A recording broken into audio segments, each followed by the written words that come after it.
17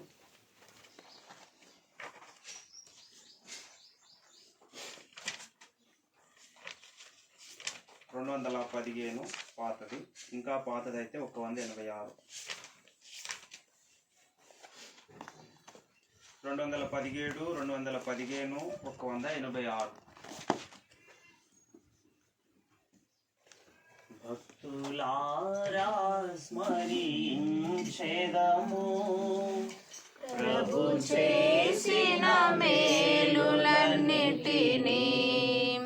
భక్తులారా స్మరించెదము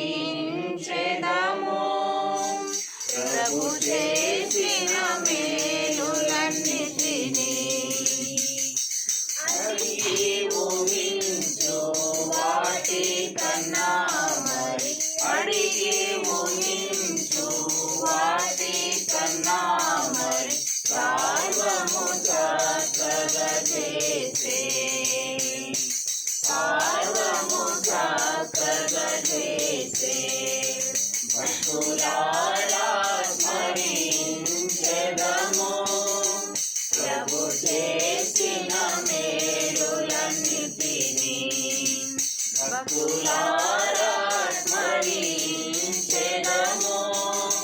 ప్రభు చేసిన మేలులన్నిటినీ. శ్రీయేసే మన శిరసయ్యుండి మహాబలశూరుండు. శ్రీయేసే మన శిరసయ్యుండి మహాబలశూరుండు.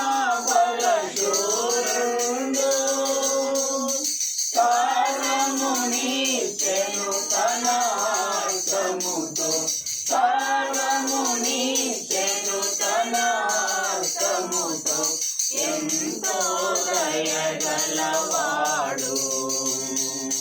సర్వమునిచ్చెను తన హస్తముతో. ఎంతో దయగలవాడు. భక్తులారా స్మరించెదము ప్రభు చేసిన మేలులన్నిటినీ. భక్తులారా స్మరించెదము ప్రభు చేసిన మేలులన్నిటినీ.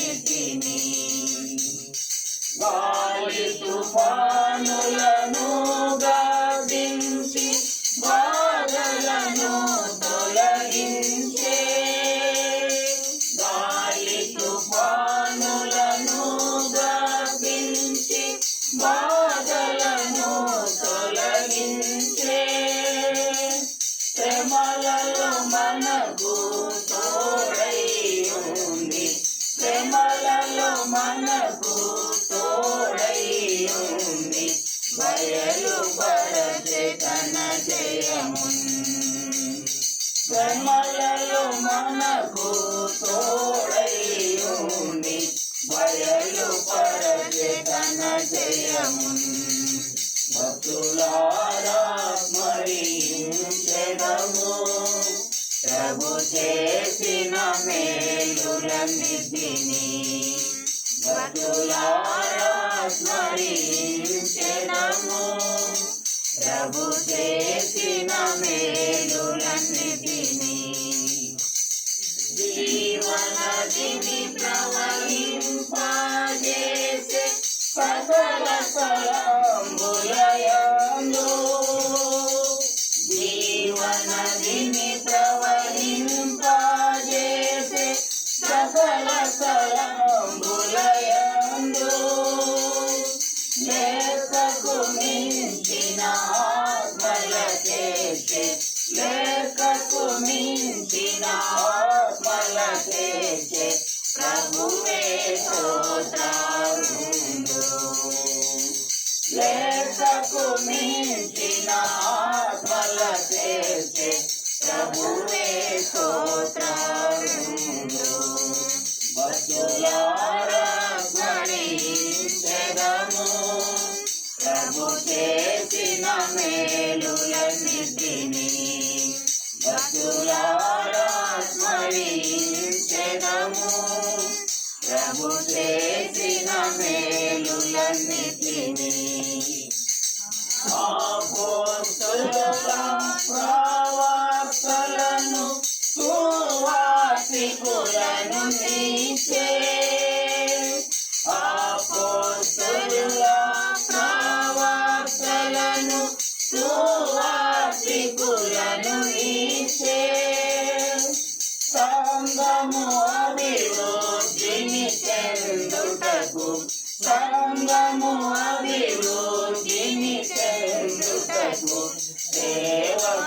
సేవకులందరినీ చే సంగము అభివృద్ధిని చెందుటకు సేవకులందరినీ చే భక్తులారా స్మరించెదము ప్రభు చేసిన మేలులన్నిటినీ భక్తులారా స్మరించెదము ప్రభు చేసిన మేలులన్నిటినీ మన పక్షమున తానే పోరాడి సైతానును ఓడించే మన పక్షమున తానే పోరాడి సైతానును ఓడించే ఇంతవరకును ఆదుకొనెనుగా ఇంతవరకును ఆదుకొనెనుగా తన వాక్యము చూపే ఇంతవరకును ఆదుకొనెనుగా తన వాక్యము చూపే భక్తులారా స్మరించెదము ప్రభు చేసిన మేలులన్నిటినీ భక్తులారా స్మరించెదము ప్రభు చేసిన మేలులన్నిటినీ ఈ భువియందు జీవించు కాలం బ్రతికెదము ప్రభు కొరకే ఈ భువియందు జీవించు కాలం బ్రతికెదము ప్రభు కొరకే మనమాయన దర్శించుకొనెదము మనమాయన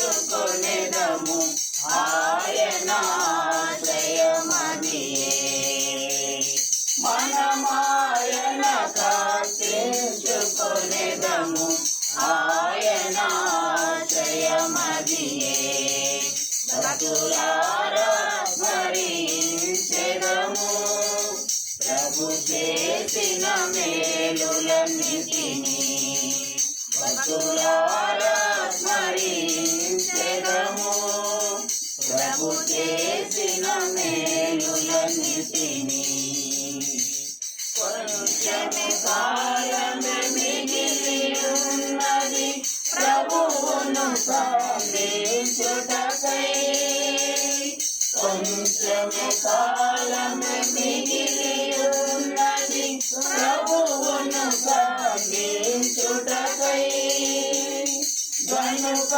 మనము నడుచుకొనెదము గనుక మనము నడుచుకొనెదము ప్రభు మార్గములయందు గనుక మనము నడుచుకొనెదము ప్రభు మార్గములయందు భక్తులారా స్మరించెదము ప్రభు చేసిన మేలులన్నిటినీ భక్తులారా స్మరించెదము ప్రభు చేసిన మేలులన్నిటినీ అడిగి ఊహించు వాటి కన్నా మరి అడిగి ఊహించు వాటి కన్నా మరి సర్వము చక్కగా చేసే సర్వము చక్కగా చేసే భక్తులారా స్మరించెదము ప్రభు చేసిన మేలులన్నిటినీ భక్తులారా స్మరించెదము ప్రభు చేసిన మేలులన్నిటినీ.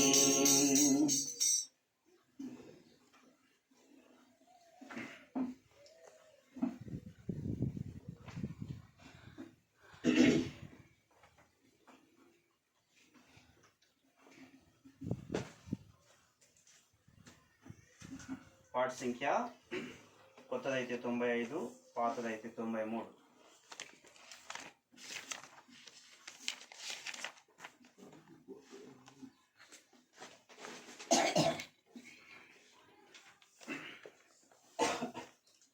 ఇదిగో నీ రాజు వచ్చుచుండే సియోను కుమారి సంతోషించు యెరూషలేము కుమారి ఉల్లాసించు.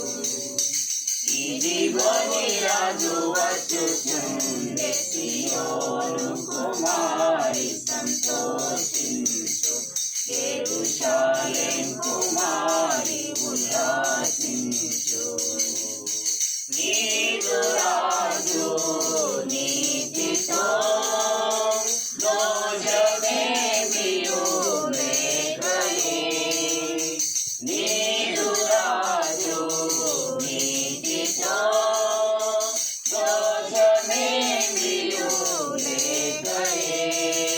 పాపరహితుడు ప్రభు వచ్చుచుండే.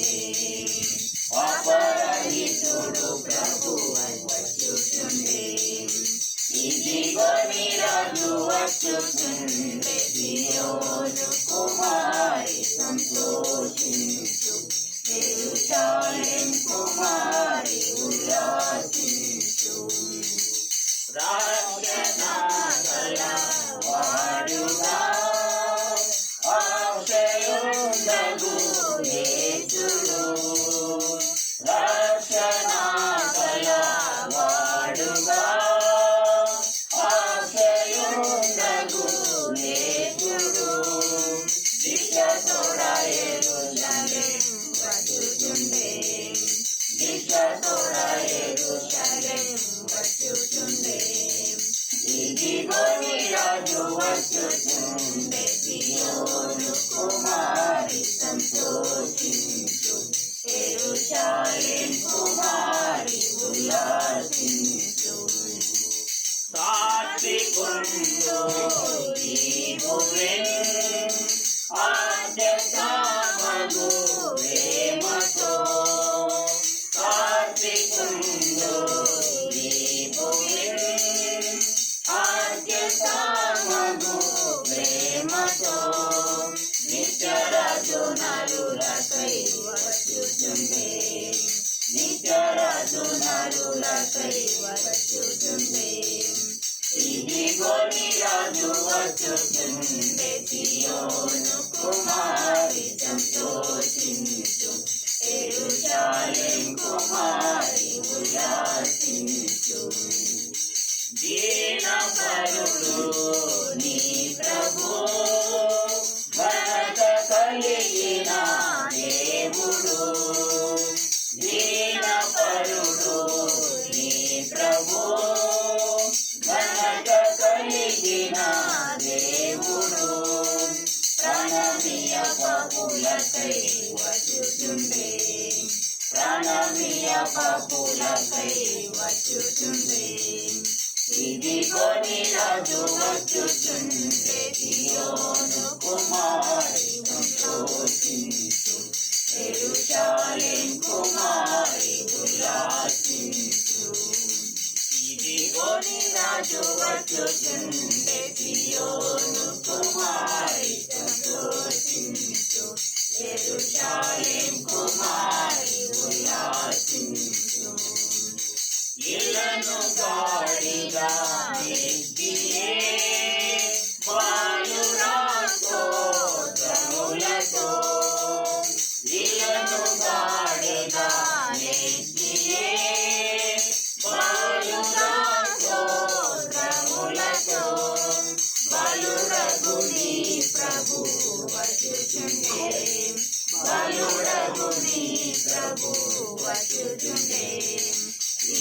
ఇదిగోని రాజు వచ్చుచుండే సియోను కుమారి సంతోషించు యెరూషలేము కుమారి ఉల్లాసించు ఇదిగోని రాజు వచ్చుచుండే సియోను కుమారి సంతోషించు యెరూషలేము కుమారి ఉల్లాసించు దావీదు కుమారుడు దేవుడు పాపులకు దావీదు కుమారుడు దేవుడు పాపులకు జయ గీతములతో వచ్చుచుండే జయ గీతములతో వచ్చుచుండే ఇదిగోని రాజు వచ్చుచుండే సియోను కుమారి సంతోషించు యెరూషలేము కుమారి ఉల్లాసించు ఇదిగోని రాజు వచ్చుచుండే సియోను కుమారి సంతోషించు యెరూషలేము కుమారి ఉల్లాసించు యేసుని ప్రేమించుచు హోసన్నా పాడెదము యేసుని ప్రేమించుచు హోసన్నా పాడెదము యేసుడిలా వచ్చుచుండే హల్లెలూయా యేసుడిలా వచ్చుచుండే హల్లెలూయా ఇదిగోని రాజు వచ్చుచుండే సియోను కుమారి సంతోషించు యెరూషలేము కుమారి ఉల్లాసించు ఇదిగోని రాజు వచ్చుచుండే సియోను కుమారి సంతోషించు యెరూషలేము కుమారి ఉల్లాసించు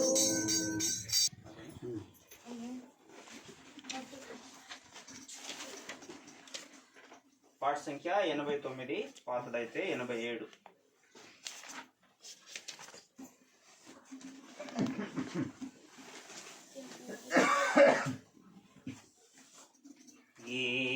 యెహోవాను గానము చేసెదము ఏకముగా మనకు రక్షకుయానే ఆయన మహిమా పాడెదము ఆయనను వర్ణించెదము ఆయనే దేవుడు మనకు యెహోవా నా బలము నా గానము యెహోవా నా బలము నా గానము నా పితరుల దేవుడు ఆయన పేరు యెహోవా నా పితరుల దేవుడు ఆయన పేరు యెహోవా యెహోవాను గానము చేసెదము ఏకముగా మనకు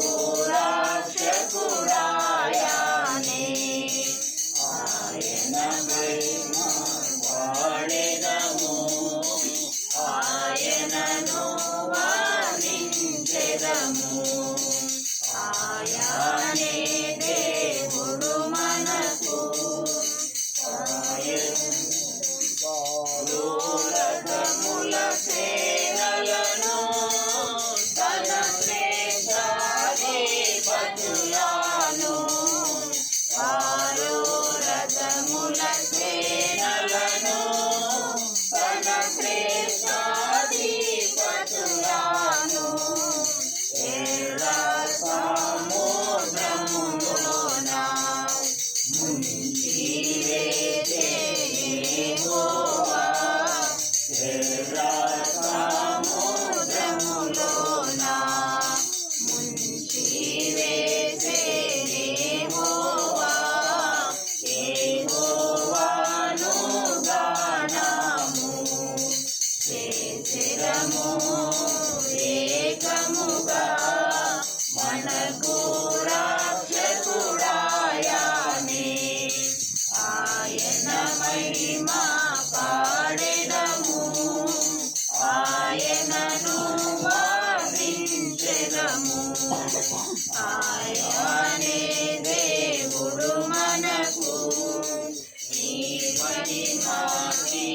మహిమాతిశయమునా కోపాగ్ని రగులాడేసి నీ మహిమాతిశయమునా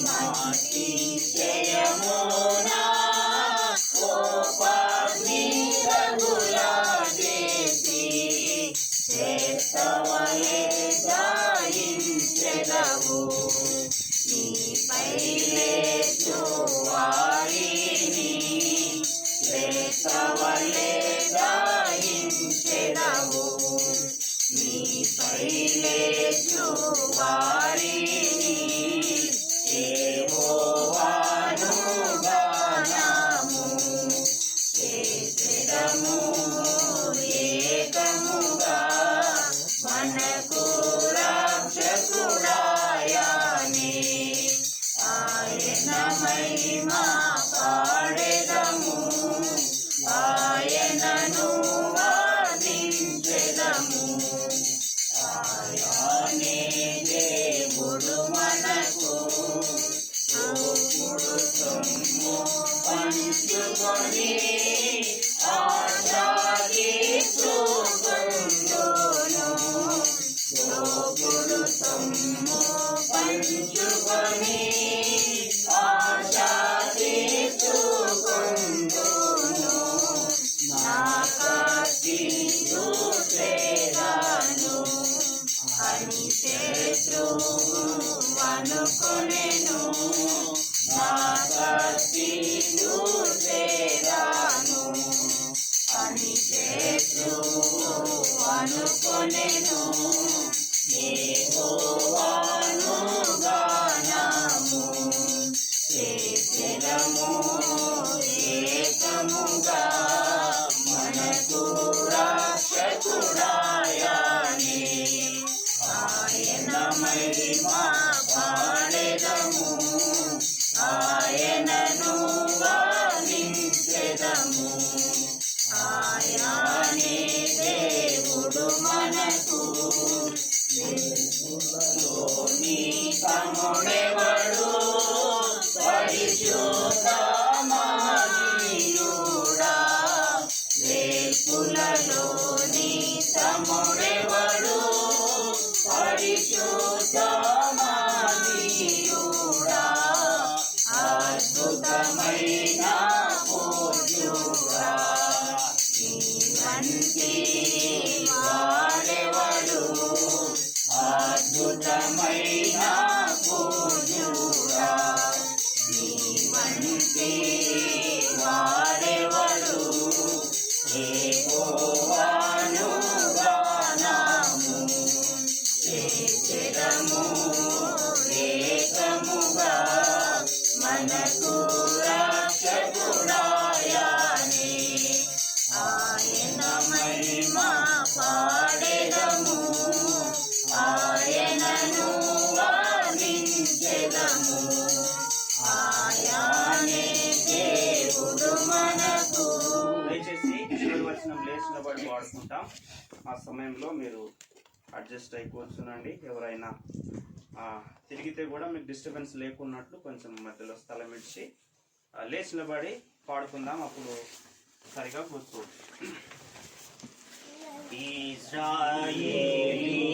ఇశ్రాయేలీయులంతా ఎంతో సురక్షితముగా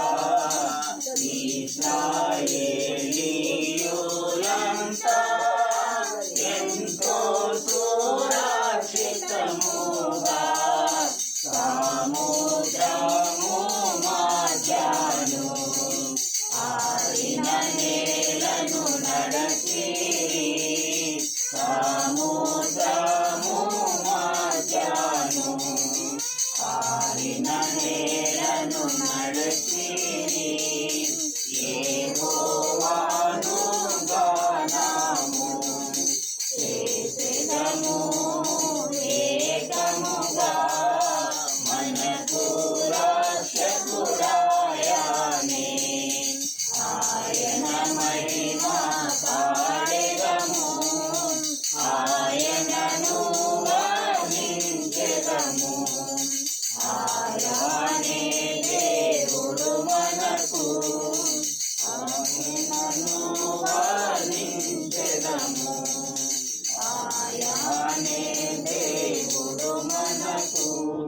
కూర్చోనండి. ఆరాధన కొరకే వర్తమానం వింటాం. దేవుని దాసు మన మధ్యలోనికి వచ్చినాడు. ఆరాధన కొరకే వర్తమానం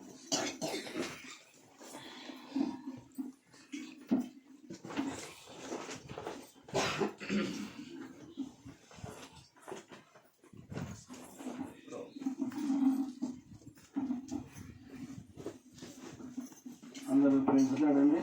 చాలా రోజుల తర్వాత కదా మీకు కొన్ని మాటలు చెప్పాను. అవి మీకు ఏమైనా గుర్తున్నాయో చెప్పాలి.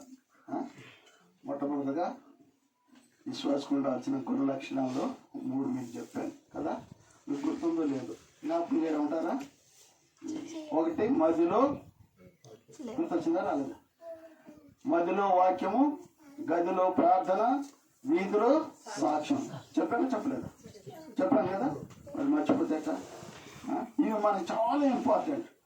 అది ఉన్నప్పుడే మనం క్రైస్తవము, అది ఉన్నప్పుడే మనం యేసు ప్రభు బిడ్డలము, అది ఉన్నప్పుడే మనం యేసు ప్రభు అడుగుజాడల్లో నడిచేవారు. రైట్? ఎప్పుడు ఈ 3 వచనాలు మన మధ్యలో ఉంటే, మన మధ్య ఉంటే, మనం ఇతరులకు సాక్షులుగా ఉంటే, ఇది చాలా ఇంపార్టెంట్ అన్నమాట. కాబట్టి అవి మర్చిపోవద్దండి. ఇప్పుడు చెప్తారా? చెప్పండి. మధ్యలో వాక్యము, గదిలో ప్రార్థన, వీధిలో సాక్ష్యం. మరోసారి అందరు చెప్పాలి. మధ్యలో వాక్యము, వీధిలో ప్రార్థన, వీధిలో సాక్ష్యం. అప్పుడు మన వీధిలో సాక్ష్యం. గదిలో వాక్యం, మధ్యలో వాక్యం ఉన్నప్పుడు తప్పకుండా ప్రార్థన ఉంటుంది కదా. గదిలో ప్రార్థన ఉన్నప్పుడు వీధిలో మనకి సాక్ష్యం. మన జీవితం అట్లా అంటే సాక్ష్యంతో కూడినదే ఉండాలి.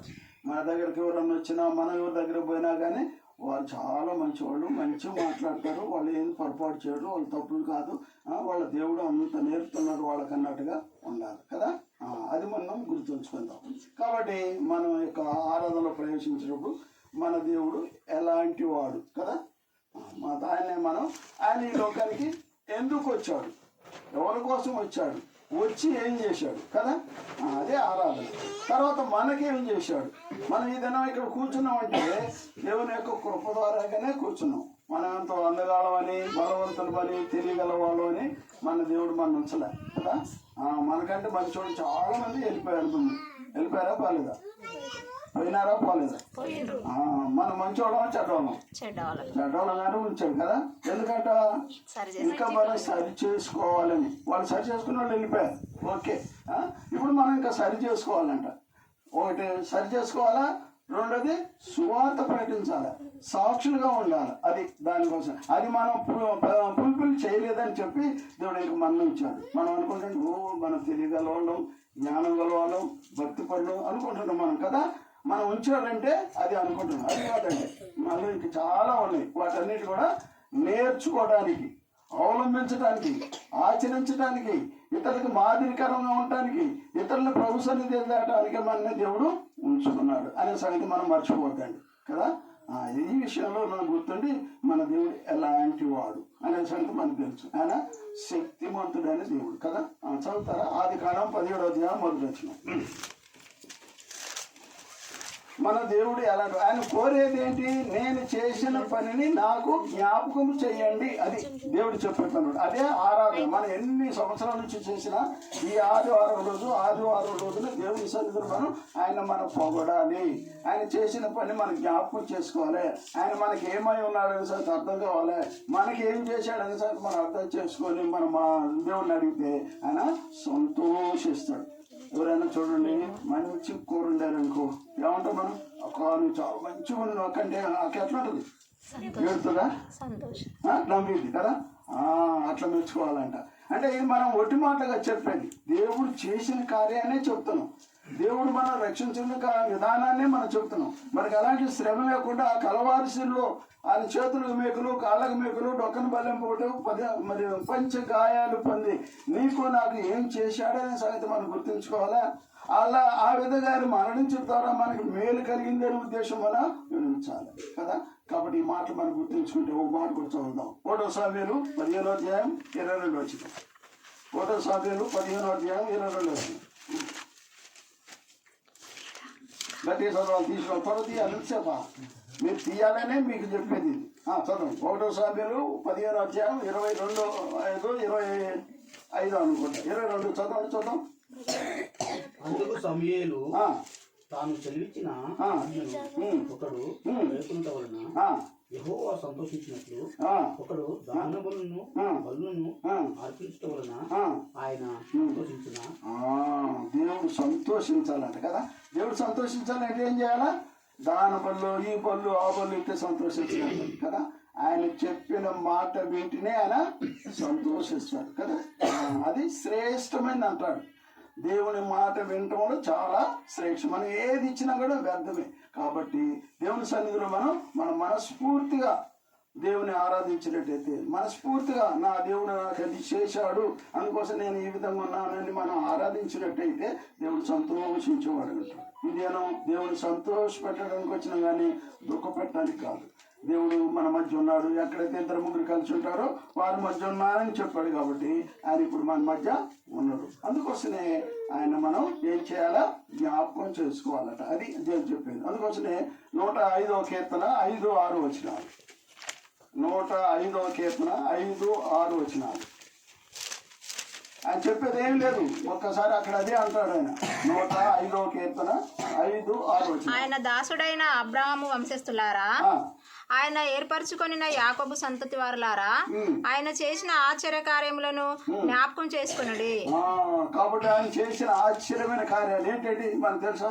చాలా చేశాడు. చనిపోయిన లేపినాడు, గుడ్డోళ్ళకి కళ్ళు ఇచ్చినాడు, చెవులో వినబడ్డోళ్ళకి చెవులు వినబడి చేశాడు. ఇలాంటి కార్యాలు ఆశ్చర్యమైన కార్యాలు ఎన్నో చేశాడు అన్నమాట కదా. ఆ కార్యాలన్నీ మనం జ్ఞాపకం చేసుకోవాలంట. మన దేవుడు ఎలాంటి వాడు, ఎలాంటి శక్తిమంతుడు, ఎలాంటి కృప కలిగిన వాడు, ఎలాంటి యోగ్యత కలిగిన వాడు, ఎలాంటి మరి సహనం కలిగిన వాడు అనేది అన్ని కూడా దేవుడిని గూర్చిన అవగాహన మనలో ఎంతమందికి ఉంటే అప్పుడు మనం దేవుని కొరకైనా ఆరాధన చేస్తాం, ఆయన పొగుడుతాం, ఆయన గణపరుస్తాం, ఆయన్ని మహిమపరుస్తాం. ఆయన కోరేది అది. ఆయన మనం మహిమపరచాలంట. ఆయన మనం మహిమపరచాలంటే ఆయన చేసిన కార్యాలన్నీ మనం జ్ఞాపకం చేసుకోవాలి. అన్నీ ఇప్పుడు చెప్పాల్సిన అవసరం లేదు. కానీ మీకు తోచినవి మీతో అయ్యే 1-2 చెప్తే చాలు. మనం అలవాటు రీతిగా మనం ఆరాధించకుండా దేవుడు ఈ దినం మనతో ఏం మాట్లాడుతున్నాడు, ఏ విధంగా మాట్లాడుతున్నాడు, ఆయన మనకి ఏం చేశాడు, మనం ఈ విధంగా ఎట్లా సంతోషంగా ఉన్నాం, ఆయన కృప మనకి ఇస్తున్నాడు, ఆయన కృపగల దేవుడు అని చెప్పి మనం జ్ఞాపకం చేసుకోవాలి. అది దేవుడు చెప్పే మాట. అందుకోసం నా దేవుడు నిన్ను నన్ను అడిగేది ఏమీ లేదు, అదే జ్ఞాపకం చేసుకోబట్టు కదా. ఆ మాట మరోసారి చదివితే బాగుంటుంది. 105వ కీర్తన 5-6 వచనాలు. ఆయన దాసుడైన అబ్రాహాము వంశస్థులారా, ఆయన ఏర్పరచుకొనిన యాకోబు సంతతి వారులారా, ఆయన చేసిన ఆశ్చర్య కార్యములను జ్ఞాపకం చేసుకొనుడి. ఆయన చేసిన ఆశ్చర్యమైన కార్యాలు మనం జ్ఞాపకం చేసుకుని, ఆయన ఎలాంటి శక్తిమంతుడు, ఎలాంటి బలవంతుడు, ఎలాంటి మహిమ గలవాడు, ఆయనకు అసాధ్యం అంటే ఏమి లేదని చెప్పి మనం జ్ఞాపకం చేసుకోవాలి కదా. ఆయన చేసిన సూచన క్రియలను, ఆయన నోటి తీర్పులను జ్ఞాపకం చేసుకొనుడి. చాలండి. కాబట్టి దేవాది దేవుడు మనకి ఏం చేశాడనే సంగతి మనం జ్ఞాపకం చేసుకోవటమే ఆరాధన, అంతే కదా. అలాంటి దేవుడు ఎలాంటి వాడు అంటాడు. ఏప్రిల్ రాసిన పత్రిక 11వ అధ్యాయం 1-3 వచనాలు. ఏప్రిల్ రాసిన పత్రిక 11వ అధ్యాయం 1-3 వచనాలు. విశ్వాసం అన్నది నిరీక్షింపబడు వాటి యొక్క నిజస్వరూపమును, అదృశ్యమైనవి ఉన్నవా అన్నుటకు రుజువైనవి ఉన్నది. దానిని బట్టి పెద్దలు సాక్ష్యం పొందిరి. ప్రపంచములు దేవుని వాక్యము వలన నిర్మాణమైనవనియు, అందుని బట్టి దృశ్యమైనది కనబడెను, పదార్థములచే నిర్మింపబడలేదనియు విశ్వాసం చేత గ్రహించుకొనుచున్నాము. చాలండి. విశ్వాసం చేత ఆయన ఎలాంటి వాడంట? అదృశ్యుడు అంటే కనపడని వాడు. కనపడే అని మన మామూలుగా మనకు కనపడే వాటిని చేస్తే మనం వాటిని చూస్తాం. కానీ కనపడని వాటిని, కనపడని దేవుణ్ణి మనం చూసి నమ్మినాం అంతే. అందుకోసం ఆయన కనపడని దేవుడు, ఆయన కార్యాలు కనపడుతున్నాయి అదనమాట. అది మనం గ్రహించి దేవుడు ఆశ్చర్య కార్యాలు చేసేవాడు, అద్భుతమైన కార్యాలు చేసేవాడు. ఆయన కార్యాలని మనం ఊహించలేము, లెక్క పెట్టలేము, గ్రహించలేము కూడా. అందుకోసం అంటాడు ఆ విషయంలో ఆయన అదృశ్యుడైన దేవుడు. మన దేవుడు ఎలాంటి వాడు?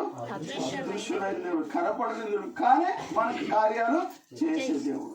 నువ్వు మొరపెట్టుకుంటే చాలు, నువ్వు ప్రార్థిస్తే చాలు, నీ మనసులో అనుకుంటే చాలు, దేవుడు మనకి సహాయం చేసేవాడు. ఆయన అదృశ్యుడైన దేవుడు అనే సంగతి మనం గుర్తించాలి. ఆయన కనిపించేవాడు కాదు. మనం చాలాసార్లు చాలా రకాలుగా మనం చూస్తుంటాం, ఈ రకం.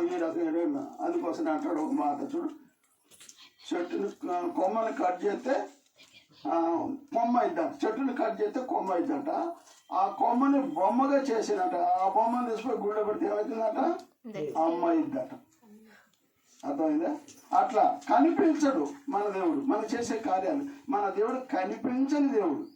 అందుకోసం నువ్వు ఆత్మను అనుకుంటాడు, ఆయన ఆత్మపురుడు మనకు ఆత్మలోకి వచ్చి మనతో మాట్లాడుతాడు. అందుకోసమే అది మనం జాగ్రత్తగా మనం విన్నట్టయితే, మనసు పెట్టి మనం విన్నట్టయితే, హృదయానుసారంగా మనం విన్నట్టయితే, ఓపికగా మనం విన్నట్టయితే దేవుడు మనకి కనిపించేవాడు, దర్శనం ఇచ్చేవాడు, మనతో మాట్లాడేవాడు. ఇవన్నీ కూడా మనం గుర్తెరగవచ్చు. కాబట్టి ప్రియమైన వాళ్ళారా, ఈ యొక్క ఉదయకాల సమయంలో మన దేవుడు ఎలాంటి వాడు, అది ఆయన శక్తి ఏంటి, ఆయన ఎలాంటి బలవంతుడు, ఆయన ఎలాంటి యోగ్యత కలిగిన వాడు, ఆయన ఎలాంటి అదృశ్యుడైన దేవుడు మనకి దృశ్యంగా మనకి కనిపించేవాడు. అది ఎవరికి?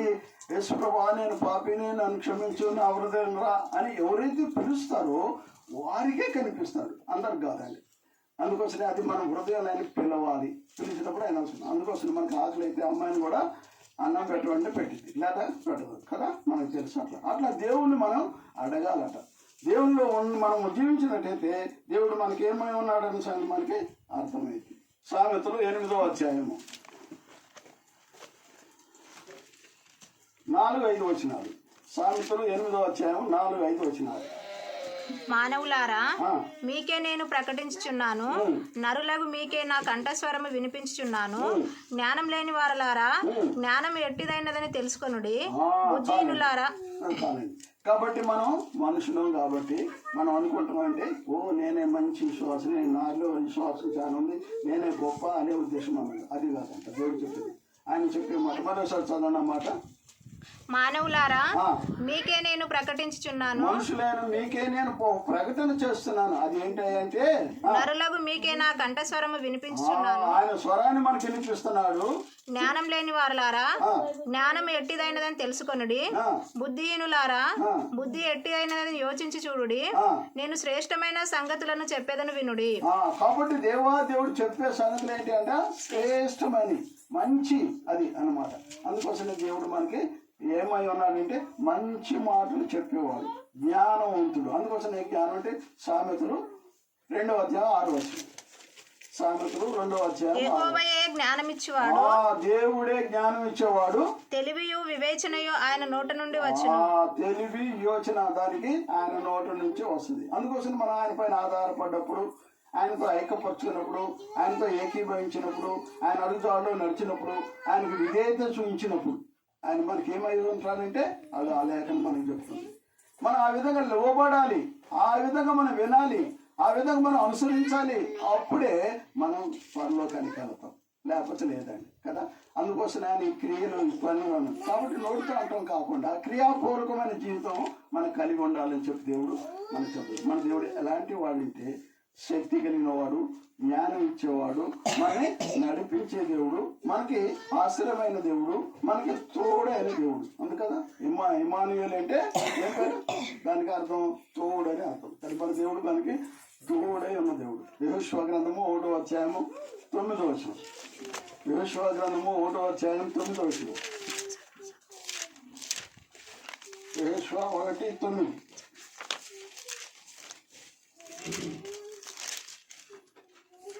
నేను నీకు ఆజ్ఞాపించి ఉన్నాను, నిగ్రహం కలిగి నీకు నేను ఆజ్ఞాపించి ఉన్నాను కదా, నిబ్రము కలిగి దిగులు పడకము ధైర్యకము.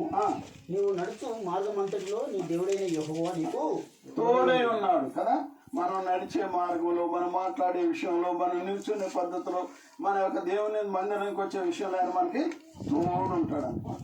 మన దేవుడు అంటే తోడుండి, నిబ్బరం కలిగి ఉండండి, ధైర్యంగా ఉండండి, మీరు పొరపడలేదు, నేను మీకు ఉన్నాను, నేను తోడుని. అందుకని నేను శక్తి కలిగిన దేవుడని మనం, ఆయన శ్రేష్టమైన మనకి నేర్పించేవాడని మనం విన్నాం. అందుకని మన దేవుడు మనకి తోడున్న దేవుడు అనమాట. అలాంటి దేవుడిని మనం కలిగిన మనం ఎంతో మరి ధన్యుడు అని కూడా చెప్పచ్చు. సామెతలు 8వ అధ్యాయం 6-7 వచనాలు.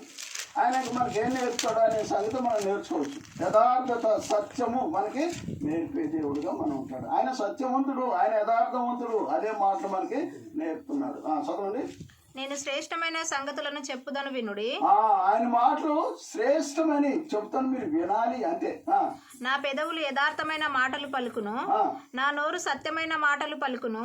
దుష్టత్వము నా పెదవులకు అసహ్యము. కాబట్టి ప్రియమైన వాళ్ళ దేవుడికి అసహ్యమైనది దుష్టమైనది, చెడు మాటలు, చెడు చూపులు, చెడు తలంపులు, చెడ్డయన్ని కూడా ఆయనకి విరుద్ధమైనవి. కాబట్టి ఆయన చెప్పే మాటలన్నీ చాలా మంచి మాటలు. మన స్వర్గానికి పరలోకానికి ప్రభుత్వం వెళ్ళే మాటలు, ఆయన చెప్పే మాటలు. వాటిని మనం విని గ్రహించి నడుచుకున్నట్టయితే మన గ్రహింపు కలిగిన వారంగా ఉండాలి. యెషయా 42:20.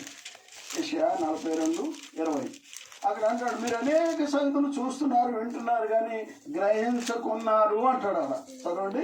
నీవు అనేక సంగతులను చూచుచున్నావు గాని గ్రహింపకున్నావు.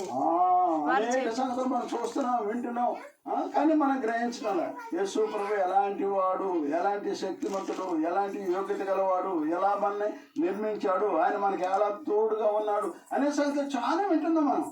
ఏదైనా జబ్బు వచ్చినా, జ్వరం వచ్చినా, ఏదో వచ్చినా, ఏం వచ్చింది నేను ఆ మందిరానికి పోతే, ఆ సహవాసానికి పోతే నాకు జ్వరమే తప్ప ఇంకేం రాలేదు అన్నట్టు మనం అంటాం. కొద్ది శ్రమ వస్తున్నాయి, కొద్ది కష్టం వస్తున్నాయి, ఇలాంటి మాట్లాడేవాళ్ళం. కానీ అట్లా కాదు మన దేవుడు. మన ఒక్కొక్క సమయంలో మనం పరీక్షిస్తాడు.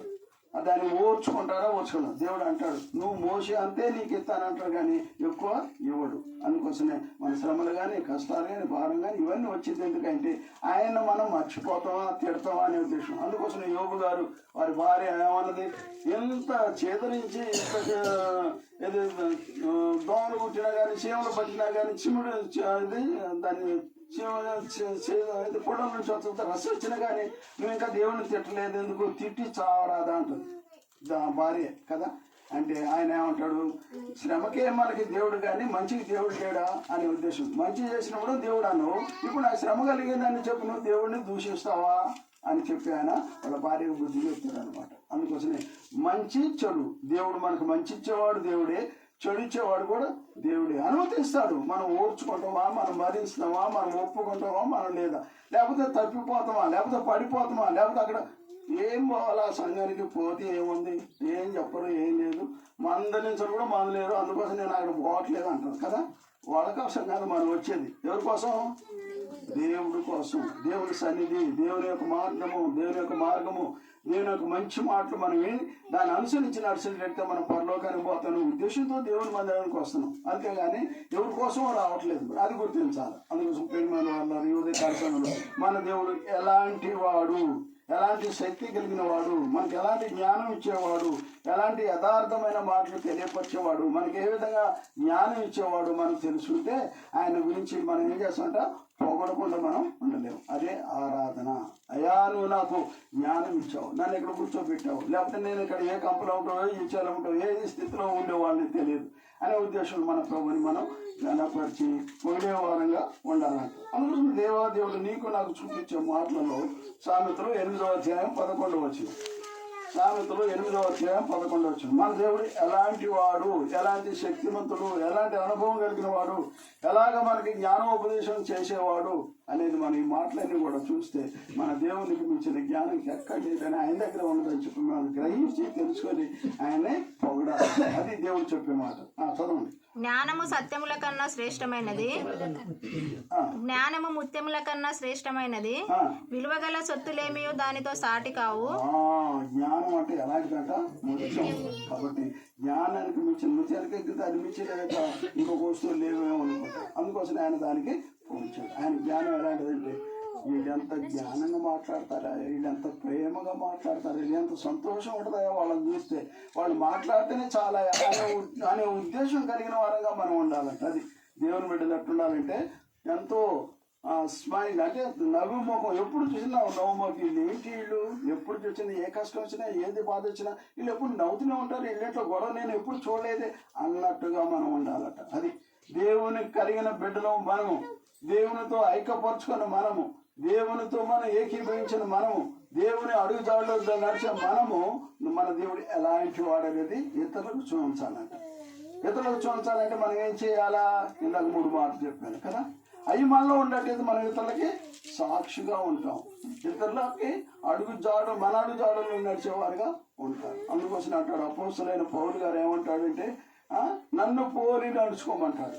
చూసారా, ఆయన మనిషే అయినప్పుడు కూడా నన్ను అంత ధైర్యం ఆయనలో ఉంది. ఆయన యేసు ప్రభువుల అడుగుజాడలో అట్లా నడుస్తున్నది కాబట్టి నేను నడుస్తున్నా కూడా మీరు కూడా నాతో కలిసి నడవండి అంటాడు. అందుకోసం ప్రియమైన వారు ఈ ఉదయకాలం మన దేవుడు ఎలాంటి వాడు, ఎలాంటి జ్ఞానం ఇచ్చేవాడు, ఎలాంటి అభివృద్ధిని చేయించేవాడు, ఎలాంటి శక్తి కలిగిన వాడు, ఎలాంటి యోగ్యత కలిగిన వాడు. ఈ మాటలు మనం చెప్పి ఆయన వందనాలు చెల్లిస్తే ఆయన ఎంతో సంతోషించేవాడుగా ఉంటాడు అనమాట. అంటే ఆయనకు కావాల్సింది ఇంకేమీ లేదు.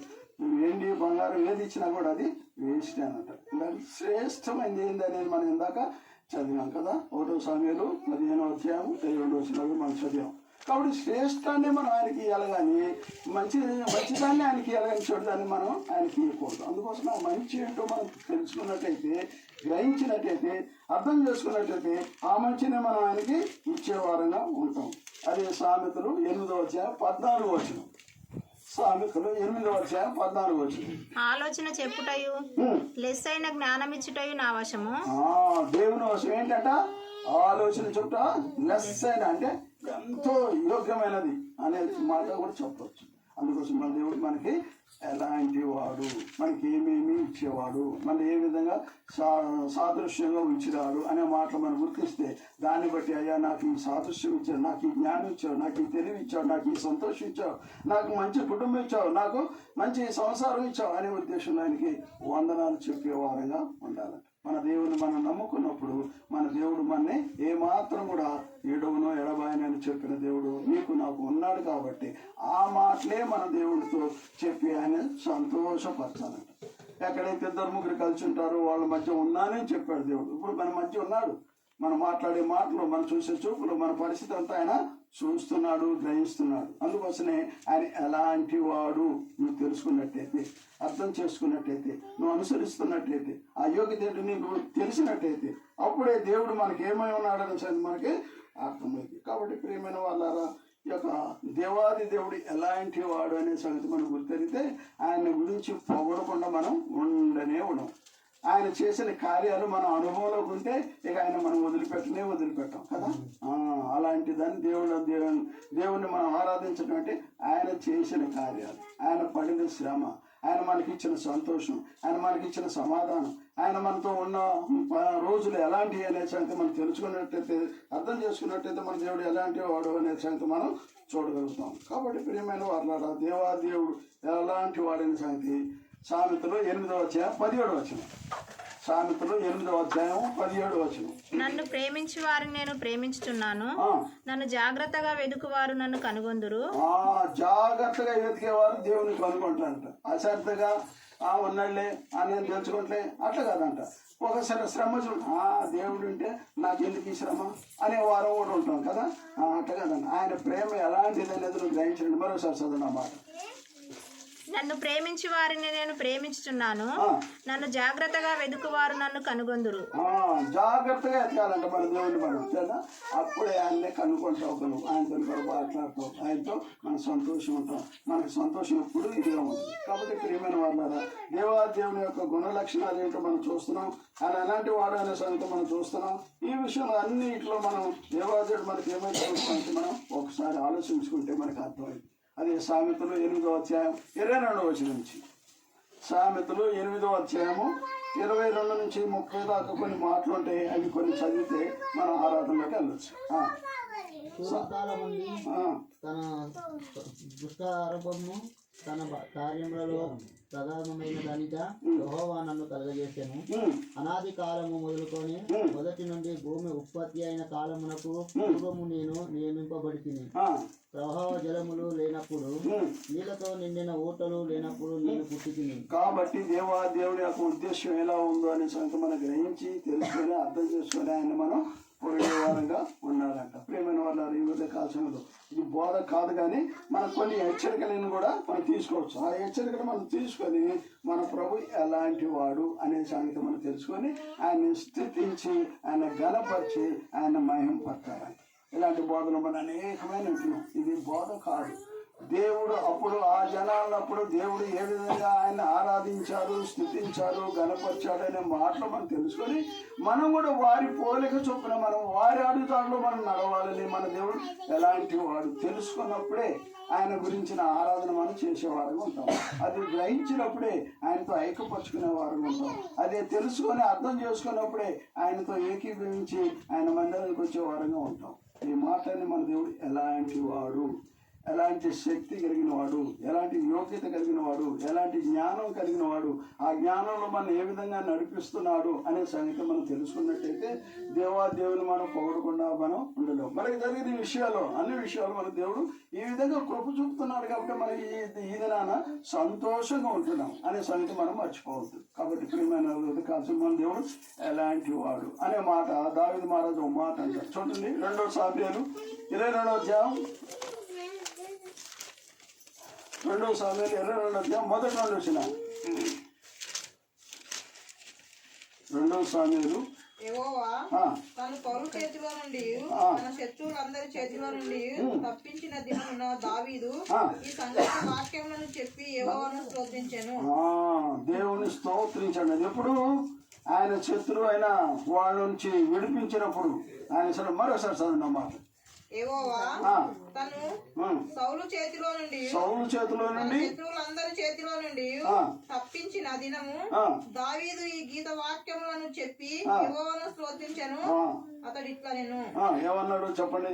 యెహోవా నా శైలము, నా కోట, నా రక్షకుడు, నా దుర్గము, నేను ఆయనను ఆశ్రయించిన నా రక్షణ శృంగరము. చూసారు చాలండి. దావీదు మహారాజు చేసిన ఆరాధన ఎలా ఉంది. ఆయన అంటే నా నా నా అన్నాడు. మేము అనలే, మనం అనలే కదా. ఈ ఆరాధన అనేది మన సొంతం. మనకి ఏమై ఉన్నాడు, మనకి ఏం చేసినాడు, మన ఏ విధంగా రక్షించినాడు, మన ఏ విధంగా కాపాడుతున్నాడు, మన నా నా నా అది నన్ను అనేది ఆరాధన స్పష్టంగా మనదనమాట. మనందరిది కాదు, మనందరిది కలుపుకొని మనం చెప్పవద్దు. ఒకటే, నాకు చేసిన కార్యాలు ఏంటి, నన్ను రక్షించిన ఉద్దేశం ఏంటి, నన్ను కాపాడుతున్న విధానం ఏంటి, మన దేవుడు ఎలాంటి వాడు, అది ఇవన్నీ తెలుసుకున్నప్పుడే మనం అనుకున్న దావీదు మహారాజు నన్ను శత్రువులు చేతుల నుంచి నన్ను విడిపించినందుకు నేను ఆయనకే వందనాలు చెల్లిస్తున్నాను అనే మాట చెప్పగలను. ఆ విధంగా ఆ దేవుడు నాకు ఎలాంటి వాడంట, రక్షణ కార్యము, మరి ఇంకా మనకేం తోడై ఉన్న దేవుడు మనకి అనేక విషయాలు ఆయన అక్కడ చెప్పిన మాటలన్నీ మనం చెప్పేవారంగా ఉండాలి. అదే ఆరాధన. అందుకోసం ప్రియమైన వల్ల ఉదయ కాల్సిన మనం ఈ కొద్ది మాటలు చాలు, అనేకమైన చెప్తుంటే మనం మర్చిపోతాం. 1-2 మాటలు మన హృదయంలో భద్రపరుచుకుంటే ఆ ప్రకారం మనం జీవిస్తే మన దేవుడు మనకి ఏమై ఉన్నాడో సంగతి మనకి అర్థమైంది. అప్పుడు మన దేవుని ఆరాధించాలి, అప్పుడే మన దేవుని స్తుతించాలి. ఎక్కువ ఆరాధన స్తుతి అనేది దేవునికి చాలా ఇష్టం అంట. అడిగే సంగతి వేరు, అది తర్వాత అడగవచ్చు, నో డౌట్. కానీ ముందు ఆయన్నే పొగడాలంట. ఓ మాట సాధారణ చెప్తాను కానీ అది నిజం కాదు. నిజం మన దేవుడు అలాంటి వాడు కాదు. మనం ఏంటంటే పక్కింటి అమ్మాయి చాలా ఆమె పోపు వేస్తే, తాలింపు వేస్తే పక్కింటి గట గమ్మ వచ్చేదట. ఆ తర్వాత ఆమె కూర తిప్పుతుంటే మంచి వాసన వచ్చేదట. పక్కింటి ఆయన చూడే, ఆ లక్ష్మక్క చూడు ఎంత చక్కగా ఉడుతుందో, ఈ వాసన ఎక్కడికి వస్తుంది, నువ్వు ఎప్పుడు వండినా ఏ వాసన రాదు అని భార్య అనేవాడంట కదా. కాబట్టి ఆ మాటలు ఏంటంటే నిజమని ఏంటి అనేది తెలుసుకొని అబద్ధం అని ఏంటి అనేది దాన్ని వదిలిపెట్టే స్థితిని మనం ఉండాలంట. పొగుడుతున్నాడంటే నువ్వు నిజంగా ఆ టేస్ట్ తీసుకొస్తున్నావు కాబట్టి, ఆ రుచిగల పదార్థాలను నువ్వు వండుతున్నావు కాబట్టి నిన్ను మెచ్చుకోగలిగినారు కదా. చేయని వాళ్ళే చేయటం లేదని చెప్తే దాంట్లో తప్పేం లేదు. కాబట్టి దేవాదేవుడు మనకి చేసిన కార్యం ఏందో మనం చెప్పాలంట. ఆయన వినాలంట. ఆయన చెవులారా ఆయన మన మధ్య వింటాడు. నీకేం చేశాడు, నువ్వు ఏ విధంగా ఆయన వెంబడిస్తున్నావు, నీ యొక్క జ్ఞానోపదేశం ఎలా ఉంటుంది, నీ ద్వారా ఇతరులు ఏ విధంగా దేవుడిని పొగుడుతున్నాడు అనే సంగతి మనం చెప్పాలి. ఈ మాటలన్నీ ఎక్కడ చెప్పాలంట? కీర్తన 107వ అధ్యాయము 32వ వచనం. కీర్తన 107వ అధ్యాయము 32వ వచనం. ఇప్పుడు చెప్పుకుని మాటలన్నీ మనం ఎక్కడ చెప్పాలంట? చదవండి. జన సమాజములలో జన సమాజంలో వారు ఆయనను గణపరచుదుగాక. ఆయన ఘనపరచాలంటే మనం ఇన్ని మాటలు ఆయన ఏమేమి చేశాడో, ఏ విధంగా రక్షించాడో, ఏ విధంగా మనం కాపాడాడో, ఏ విధంగా మనని నడిపిస్తున్నాడో ఆయన మాటలన్నీ కూడా ఎక్కడ చెప్పాలా? జన సమాజంలో చెప్పాలంట. ఇంకా పెద్దల సభలో ఆయనను కీర్తించుదురుగాక. పెద్దల సభ, మన పెద్దల సభ ఇప్పుడు కదా, అందుకోసం మనం చెప్పాలంట. ఇదే మనం చెప్పే సువార్త అని కూడా చెప్పచ్చు. రోడ్డు మీద పోయి సువార్త కంటే ఈ సువార్త చాలా గొప్పది. దేవుని సన్నిధిలో మన దేవుడు ఎలాంటి వాడు నువ్వు పొగిడినట్టయితే పక్క వాళ్ళు తెలియని వాళ్ళు కావాలంటే అబ్బా ఈ దేవుడు ఎంత గొప్పడా. అయితే నేను కూడా మేము ఒక ఫంక్షన్కి వెళ్ళాం. స్కూలు యానివర్సరీ అని చేస్తే చిన్నపిల్లలు పెద్దోళ్ళు చాలా చక్కగా ప్రొసెసర్ వాళ్ళకి నేర్పారంటే ఒక చదివే కాదు, చదువుతో పాటు ఆటలు, డ్యాన్స్, గేమ్స్ ఇవన్నీ చక్కగా నేర్పారు. నేర్పే నాతో నా వెనక ఒక ఆయన ఉన్నాడు, మా పిల్లలు కూడా ఈ కాలేజీ ఈ స్కూల్కే పంపాలి. చూడా ఎట్లా వచ్చిందో ఆయా చూసిన తోట మా పిల్లలు కూడా అక్కడే. అందుకోసమే మనం కూడా మన దేవుడు ఎలాంటి వాడు అనే సంగతి మనం ఆరాధించినప్పుడు మన పక్కోడు విని వాళ్ళు కూడా అంటే నేను ఈ దేవుని కూడా నేను నమ్ముకోవాలా, అంత మంచి దేవుడు అంటాడు. చూడండి కీర్తన 22వ అధ్యాయం 22వ వచనం. ఇంకా మనం ఎక్కడ ఆరాధించాలి, మన దేవుడు ఎక్కడ పొగడాలి, మన దేవుడు ఎక్కడ కనపరచాలా? ఈ నామమును నా సహోదరులకు దూరపరిచెదను, సమాజ మధ్యమున స్తుతించెదను. సమాజ మధ్యంలో ఆయన స్తుతించాలంటే ఆయన చేసిన పని. అయ్యా నువ్వు నన్ను రక్షించినందుకు, నాకు ఈ లోకం నుంచి దూరపరిచిన, లోకాశ నుంచి విడిపించినందుకు, లోకంతో ఐక్యపరుచుకునేందుకు, లోకంలో కోపము, ద్వేషము, కక్ష ఇవన్నీ నాలో నుంచి తీసేసినందుకు నీకు వందనాలని చెప్పేవారని ఉండాలంట. చూసిన ఎక్కడ చెప్పాలి? అది సమాజ మధ్యంలో చెప్పాలంట. 108వ కీర్తన 3వ వచనం. 108వ కీర్తన 3వ వచనం. జనుల మధ్య నీకు కృతజ్ఞతాస్తుతులు చెల్లించదను, ప్రజలలో నిన్ను కీర్తించదను. దేవుని జనుల మధ్య మనం జనులో కూడా ఆయన్ని కీర్తించాలంట. అది ఆయన కోరిక అంత వ్యక్తికి. ఆయన కీర్తన వడ్డీ కాదు, ఆయన చేసిన పనులు, ఆయన పడ్డ శ్రమలు, ఆయన కాచిన రక్తంలో శక్తి ఏంటిది ఇవన్నీ కూడా మనం విన్నాం. కాబట్టి మనం వాటి ద్వారా మనం కాపాడాడు, ముద్ర వేసాడు, నడిపిస్తున్నాడు, ప్రేమను మనకు తెలియపరిచాడు. కాబట్టి ఈ మాటలే మనం చెప్పాలంట. సమాజంలో, సంఘంలో, పెద్దల సభలో మరి కూడి మనం చెప్పినప్పుడే దేవుడికి సంతోషం అంట కదా. ఇప్పుడు మనం మౌనం ఉంటే మన దేవుని మనం ఏడిపించినట్టే కదా. మౌనం ఉండు దేవుడు అదే అంటాడు. కీర్తన 30వ అధ్యాయము 11-12 వచనాలు. కీర్తన 30వ అధ్యాయం 11-12 వచనాలు. నా ప్రాణము మౌనంగా ఉండకుండా కీర్తించినట్లు నా అంగలార్పును నీవు నాట్యముగా మార్చి. చాలండి. అందుకోసమే మన ప్రాణం ఏంటంటే మౌనంగా నేను, నాకు ఇప్పుడు తెలిసింది నువ్వు ఎలాంటి వాడు, ఎలాంటి శక్తిమంతుడు, ఏ విధంగా మమ్మల్ని రక్షించావు, ఏ విధంగా మాకు సంతోషించావు, ఇవన్నీ నేను తెలుసుకున్నాను. కాబట్టి ఇక నేను మౌనంగా ఉండను అంటాడు దావీదు మహారాజు కదా. దావీదు మహారాజు చేసిన పలికిన మాటలలో ఈ మాట కూడా ఎంతో గంభీరమైనదని మనం చెప్పాం. ఇక నేను మౌనంగా ఉండను. ఎందుకు? నా దేవుడు ఎలాంటి గొప్పవాడు, ఎలాంటి శక్తిమంతుడు, ఎలాంటి జ్ఞానవంతుడు, ఎలాంటి అడుగుదాడులు నన్ను నడిపిస్తున్నాడు, నాకు ఎలాంటి సంతోషాన్ని ఇస్తున్నాడు అనే సంగతి నాకు తెలిసింది. కాబట్టి ఇక నేను మౌనంగా ఉండను. మౌనంగా ఉండను అందరికీ చెప్తాను, నా దేవుడు ఇలాంటి వాడు, ఇలాంటి శక్తి కలిగినవాడు, చనిపోయిన వాడు, లేపినవాడు, నేను ఈ లోకానికి వచ్చి ఒక మాటతో సమస్తం చేసింది, ఇవన్నీ చెప్పకుండా నేను ఉండనే ఉండను అంటాడు. అదే ఆరాధన.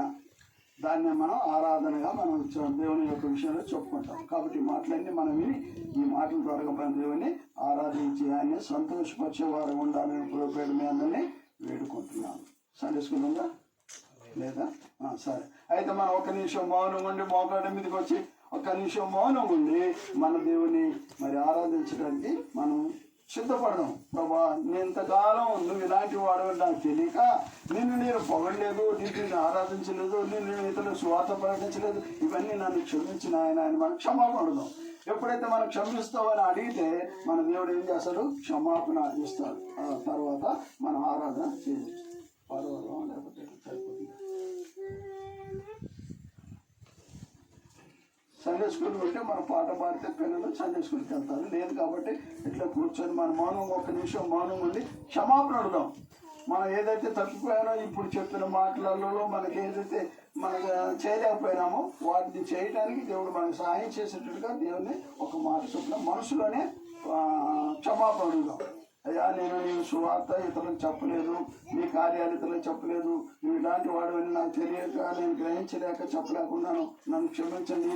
ఈ జనం నోరు తెరిచి నిన్ను పొగడడానికి నాకు అలాంటి సమయం నాకు అనుకరించమని చెప్పి దేవుడి అడిగి ఆ తర్వాత మనం ఆరాధనలో ప్రవేశిస్తాం. ఒక నిమిషం మౌనంగా ఉన్నాం. మౌనం ఉన్న సమయంలో క్షమించమని అడిగితే బలదేవుడు క్షమిస్తాడు. క్షమించడం ఆనందించే దేవుడు బలదేవుడు కాబట్టి మనం క్షమాపణ అడుగుతాం. ఆ తర్వాతనే దేవుని మన గణపను విజ్ఞాన సంపాదలెల్లను ఆసు జ్ఞానిలో గుప్తమాయను సంతోషమును పరిశుద్ధత సంతోషమును పరిశుద్ధత సమాధానము నీతి శక్తియు సమాధానము నీతి శక్తియు విమోచనమాయెను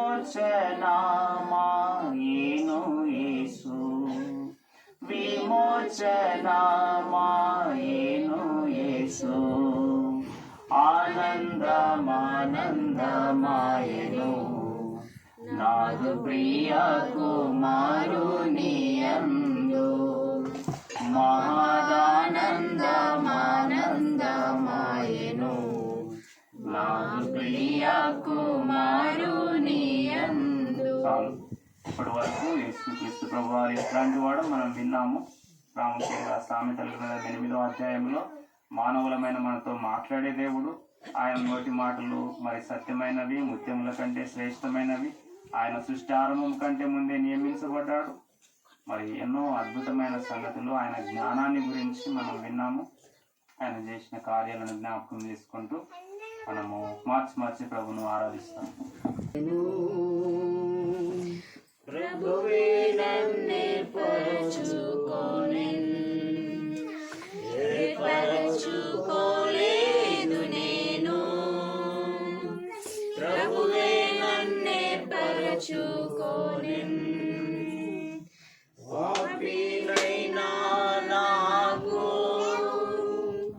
ఆయనే రక్షణనిచ్చెను, పాపినైనా నాకు ఆయనే రక్షణనిచ్చెను. పరలోక రాజ్యములో భాగమునిచ్చెను, పరలోక రాజ్యములో భాగమునిచ్చెను. పూర్ణ హృదయ స్తోత్రము చెల్లించెదా ప్రభునకే, పూర్ణ హృదయ స్తోత్రము చెల్లించెదా ప్రభునకే. ఆయన మిక్కిలిగా ప్రేమించిన నా ప్రియ 9 ఇంకా పాతదైతే 761, 251, 249, 761. పూర్ణ హృదయ స్తోత్రము.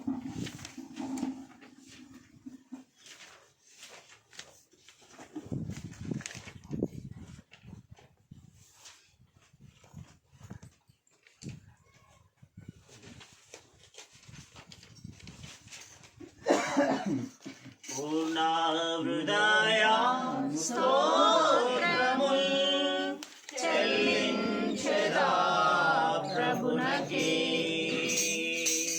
పూర్ణ హృదయ స్తోత్రముల్ చెల్లించెదా ప్రభునకే. ఏర్పరచుకోలేదు నేను, ప్రభువే నన్నే పరచుకోనెను. ఏర్పరచుకోలేదు నేను, ప్రభువే నన్నే పరచుకోనెను. పాపినైనా నాకు ఆయనే రక్షణనిచ్చెను, పాపినైనా నాకు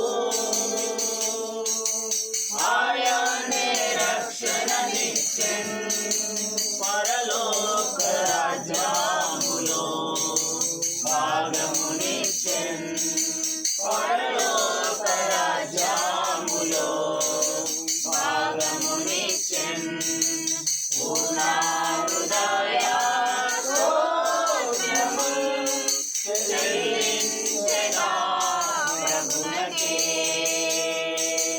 పూర్ణ హృదయ స్తోత్రము చెల్లించెదా ప్రభునకే నా హృదయ పాపములను తన రక్తములో కడిగెన్ నా హృదయ పాపములను తన రక్తములో కడిగెన్ మృతమైన నా ఆత్మను జీవింపజేసే ప్రభు మృతమైన నా ఆత్మను జీవింపజేసే ప్రభు ఉచితంబుగానే పొందితే నిత్య జీవం ఉచితంబుగానే పొందితే నిత్య జీవం పూర్ణ హృదయ స్తోత్రము చెల్లించెదా ప్రభునకే పూర్ణ హృదయ స్తోత్రము చెల్లించెదా ప్రభునకే మీ పాపబంధములో నుండా హృదయామ శాంతితో నిండే మీ పాపబంధములో నుండా హృదయామ శాంతితో నిండే నా పాపము కొనగా కడిగేను రక్తములో నా పాపము కొనగా కడిగేను రక్తములో శాంతి ఆనందముతో నన్ను నింపెన్ శాంతి ఆనందముతో నన్ను నింపెన్ పూర్ణ హృదయ స్తోత్రము చెల్లించెదా ప్రభునకే పూర్ణ హృదయ స్తోత్రము చెల్లించెదా ప్రభునకే. లేచి పాడుకుంటాం. వర్ణింపజాలను నేను ప్రభు యొక్క గొప్ప ప్రేమన్ వర్ణింపజాలను నేను ప్రభు యొక్క గొప్ప ప్రేమన్ పాపిని నన్ను ప్రేమించెన్ మరువాలే నా ప్రేమను పాపిని నన్ను ప్రేమించెన్ మరువాలే నా ప్రేమను ప్రశంసలను పాడేదా ప్రభునకే ప్రశంసలను పాడేదా ప్రభునకే పూర్ణ హృదయ స్తోత్రము చెల్లించెదా ప్రభునకే పూర్ణ హృదయ స్తోత్రము చెల్లించెదా ప్రభునకే నిత్య రాజ్యమునన్ను చేర్చా నిత్య నిబంధన చేసే నిత్య రాజ్యమునన్ను చేర్చా నిత్య నిబంధన చేసే సుఖ దుఃఖములందైనా మోగించు నాదు పలుగున్ సుఖ దుఃఖములందైనా మో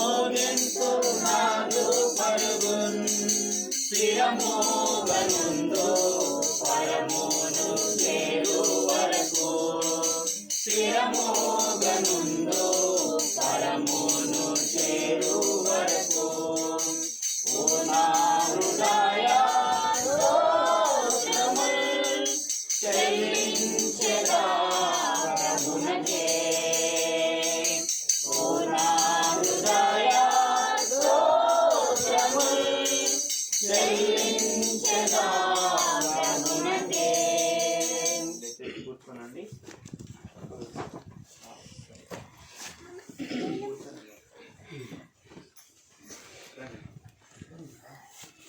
బైబిల్ పల్లవి వాడుకుంటాం. బైబిల్ పాట రెండు పట్టుకొని ఎత్తి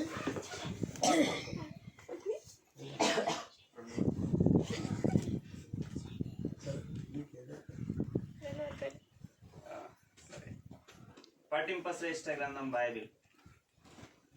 పఠింప శ్రేష్ఠ గ్రంథము బైబిల్, పఠింప శ్రేష్ఠ గ్రంథము బైబిల్, అనుదినం పఠించిన ప్రేమతోడ నడుపును ఓ పఠింప శ్రేష్ఠ గ్రంథము Bible. The best book to read is the Bible.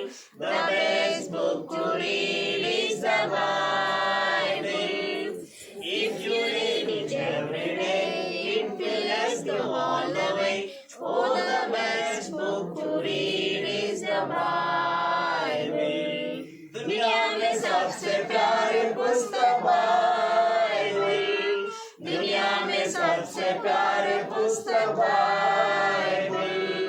पढ़ो चूज करो जरूर, सामने खतरा कोई ना हो. ओ दुनिया में सबसे प्यारे पुस्तक बाइबल. కన్నడలో కూడా వాడదాం, కర్ణాటక వాళ్ళు ఉన్నారు కదా. అవుత్తమ పుస్తక బైబిల్, అవుత్తమ పుస్తక ಬೈಬಲ್. ದಿನ ದಿನ ಓದುವೆ, ಆತ್ಮಶುದ್ಧಿ ಹೊಂದುವೆ, ಆ ಉತ್ತಮ ಪುಸ್ತಕ ಬೈಬಲ್.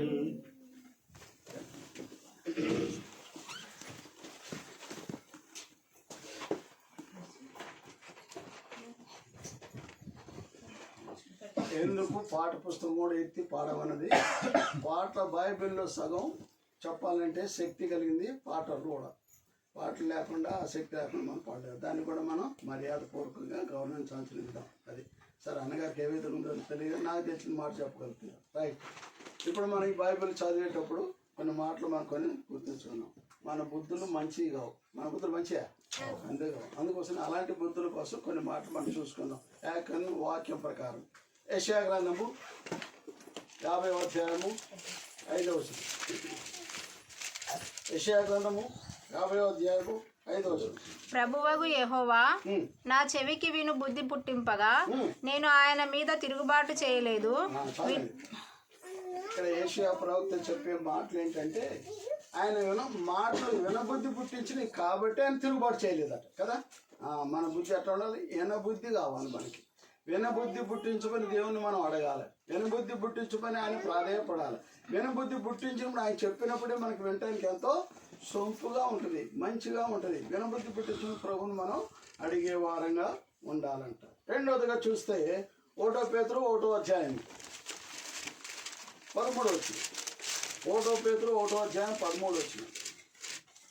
ఎలాంటి బుద్ధి? కాబట్టి మీ మనసును నడుము కట్టుకొని నిబ్బరమైన బుద్ధి గల వారై యేసుక్రీస్తు ప్రత్యక్షమైనప్పుడు మీకు తేబడు కృపా విషయమై సంపూర్ణ నిరీక్షణ కలిగి ఉండుడి. కాబట్టి మనం నిబ్బరమైన బుద్ధి కలిగినప్పుడే ఇలాంటి మాటలు మనం వినగలము, వాటిని అనుసరించగలము, వాటితో ఏకీభవించగలము. మనకి ఏం కావాలట?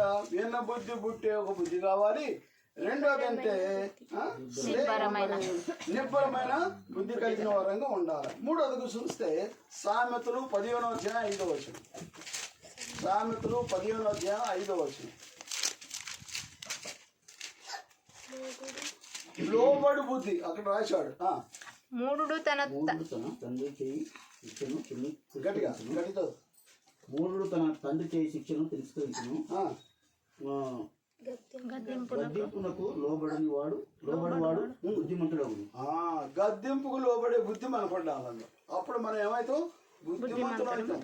లోబడేటప్పుడు ఆ లోబడే బుద్ధి మనకు ఉన్నప్పుడు లోబడతాం. లోబడే బుద్ధి లేదా మనం తీసేస్తాం అండి కదా. అలాంటి బుద్ధి కలిగిన వారంగా మనం ఉండాలని ప్రభు చెప్తున్నాడు. ఇంకోటి ఏంటంటే 25వ అధ్యాయం మత్తయి సువార్త 25వ అధ్యాయం 4వ వచనం. మత్తయి సువార్త 25వ అధ్యాయం 4వ వచనం. బుద్ధి గలవారు తమ దివిటీలతో కూడా సిద్ధలలో నూనె తీసుకొని పోయిరి. పెండ్లి కుమారుడు ఆలస్యం చేయగా వారందరూ కునికి నిద్రించుచుండిరి.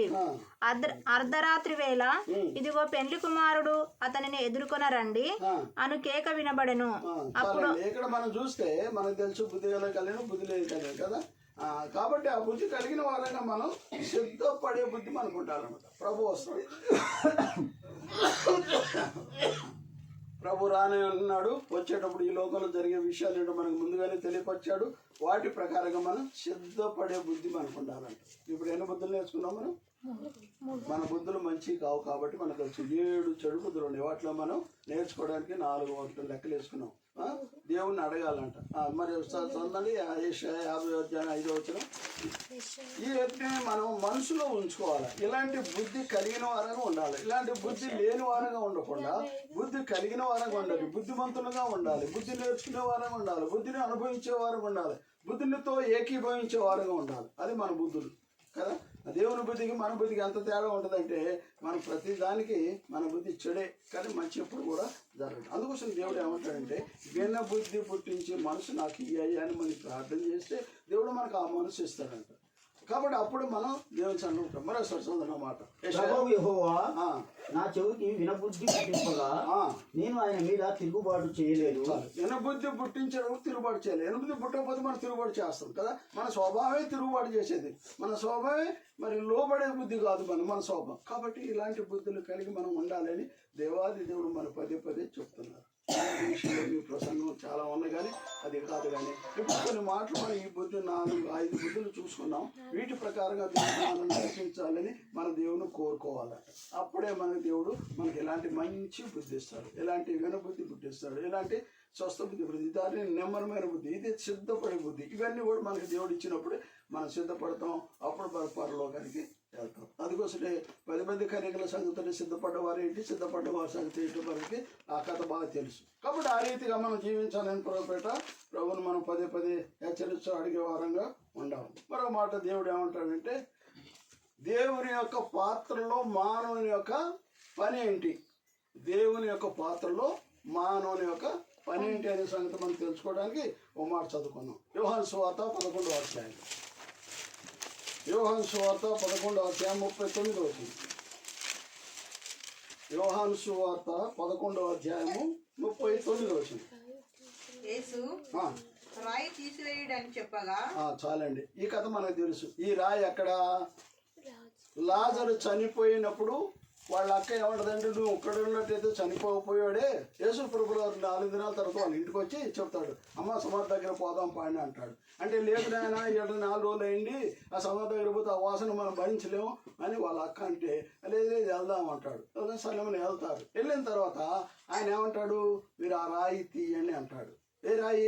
సమాధికి అడ్డంగా చేసిన రాయి తీయండి. మళ్ళీ అక్కడ కూడా అదే అంటది, ఏదైనా కంపు చాలా వస్తుంది మనం భరించలేము వద్దు అన్నది. నువ్వు తీయి అంతే నీ పని. నేను చెప్పాను కదా నువ్వు తీయి అన్నాడు. మన పని ఏంటంట తీయటమే. తర్వాత ఆయన పని ఏంటి? ఆయన లేపడం బస్ కదా. ఇప్పుడు ఆ మాట మనం చూద్దాం. అదే చూసినాం కదా ఎంతవరకు. ఆ కథ అంతా మనకు తెలుసు కాబట్టి ఆ రాయి తీసే బాధ్యత మనది. ఓకే, దేవుడు దాన్ని ఏం చేయాలనే సంగతి, ఆయన లేపాలనే సంగతి దేవుడిది. అది మనతో కాదు. మనం చేయాల్సింది మనం చేయాలి. ఇప్పుడు మీరు మందిరం కడుతున్నారు, దానికి మనం ఏం చేయాలా చెప్పండి? ఏదో ఒక రకంగా శారీరకంగా పని చేయాలి, రెండోదిగా మరి ఆత్మరూపంగా పని చేయాలి, మూడోదిగా డబ్బు రూపంగా కూడా మనం పని చేయాలి కదా. మన పని ఏంటి, మన పాత్ర ఏంటి, దేవుడు కార్యంలో మన పాత్ర ఏంటి. దేవుడు ఏమన్నాడు, నువ్వు రాయి తీసేయి, లేపే బాధ్యత నాది, నువ్వు అన్నాడు. తీసేటప్పుడు మనం లోబడ్డాం అనుకో, ఆయన లేస్తాడు. నువ్వు లోపడలేదనుకో, రాయి తీయలేదు అనుకో, ఆయన లేచేవాడు కాదు. అందుకోసం మన పాత్ర ఏంటి అని మనం గ్రహించాలి, మనం తెలుసుకోవాలి, మనకు అలాంటి బుద్ధి కలగాలి అది అని అంటాడు. రెండోదిగా మనం చూసినట్టయితే అక్కడ ఏమంటాడు చూడండి, యోహాను సువార్త 2వ అధ్యాయము 7-8 వచ్చినాడు. యోహాను సువార్త 2వ అధ్యాయము 2-7 వచ్చినారు. 2వ అధ్యాయం 7-8 వచ్చినారు. చదువు. యేసు ఆ వనరు నీళ్లతో నింపుడని వారితో చెప్పగా వారు వాటిని అంచుల మట్టకు నింపిరి. ఇక్కడ కానాని విందులు జరిగిన విషయం మనకు తెలుసు కదా. ఆయన ఏమంటాడు, మీరు ఆ నీళ్లు నింపండి అంటాడు, అంతే కదా. మన పని ఏంటి? నీళ్లు నింపడం. అది ఏం చేసే పని ఆయన చేస్తాడు. అది ఆయన వాళ్ళ తల్లి కూడా అంటది, అయ్యా ద్రాక్షరసం అయిపోయిందంటే, అమ్మ ఇంకా నాకు సమయం రాలేదని చెప్తే ఆమె పోత చెప్పింది, ఆయన చెప్పే మాట మీరు చెయ్యండి అంటది కదా. అక్కడ ఆయన అంటాడు, మీరు నీళ్లు నింపితే చాలు, దాని తర్వాత నేను ఏం చేయాలో నేను చేస్తాను, మీరు నింపండి అంటాడు. వాళ్ళు లోపడ్డారు. ఎందుకు నింపాలా, నింపకపోతే ఏమవుతుంది, నింపితే ఏమవుతుంది, అది దాంట్లో ఇది అక్షరాసమే కదా, మరి నీళ్ళు నింపితే నీళ్ళు అవుతాయి కదా అని చెప్పి వీళ్ళు ఎదురు తిరగలేదు, ఏం చెప్పలేదు. ఆయన చెప్పిన మాటకి ఏం చేశారు, లోపడ్డారు. అప్పుడు వాళ్ళు నీళ్లు పోసిన తర్వాత అది మళ్ళీ పంచిపెట్టమన్నాడు. పంచిపెట్టితే ఏమైంది, ద్రాక్షారసం అయింది, కమ్మడి ద్రాక్షారసం. మొదట పోసిన దానికంటే ఇది మంచిది. అందుకోసం దేవుడు పని చేస్తాడు, కానీ మనం ఏం చేయాలి, ఆయన చెప్పింది మనం లోబడాలి, ఆయన చెప్పిన దాన్ని మనం వినాలి, ఆయన చెప్పిన దాన్ని వినబుద్ధి పుట్టించేటట్టు దేవుణ్ణి మనం అడగాలి. అది అప్పుడే ఆ కార్యం జరిగిద్ది అంటాడు. అందుకోసమే ఇంకో మాట లూకా సువార్త 5వ అధ్యాయం 4వ వచనం నుంచి. లూకా సువార్త 5వ అధ్యాయం 4వ వచనం నుంచి. ఆయన బోధించుట చాలించిన తర్వాత నువ్వు దోణెను లోతులకు నడిపించి చేపలు పట్టుటకు మీ వలలు వేయడని దేవుడు వలలు వేయండి అని దేవుడు చెప్పాడు కదా. వాళ్ళు ఏమన్నారు, అయ్యా రాత్రల్లా మేము శ్రమ పడ్డాం, రాత్రల్లా కష్టపడ్డాం, నిద్ర లేకుండా వేసాం, ఒక్క శాతం పడలేదంటే ఆయన అంటాడు, నేను చెప్తున్నాను కదా ఇప్పుడు మీరు వెయ్యండి అంతే. ఆయన అప్పుడు ఆ వలలో వేసారు. వల వేసే పని మనది. ఆ వలలో చేపలు పడే తీసుకొచ్చే ఉద్దేశం దేవుడిది. అందుకోసమే మన పని ఏంటంటే వలలు వేయాలంట అంతే. ఆయన చెప్పాడు. వాళ్ళు అన్నారు, అయ్యా రాత్రాల్లో వేసిన ఒకటి కూడా పడలేదని. నేను చెప్తాను కదా ఇప్పుడు వేయండి అంటారు. వేసినప్పుడు ఎన్నో చేపలు పడ్డ సంగతి మనకు తెలుసు. కాబట్టి ప్రియమైన వాళ్ళారా, మన బాధ్యత ఏంటి, మన పని ఏంటి, మన పని మనం నిల్చుంటే. అందుకోసం దేవుడు అంటాడు, ఏస్కేలు 2వ అధ్యాయం, ఏస్కేలు 2వ అధ్యాయం మొదటి 2 వచనాలు, ఏస్కేలు 2వ అధ్యాయం మొదటి 2 వచనాలు.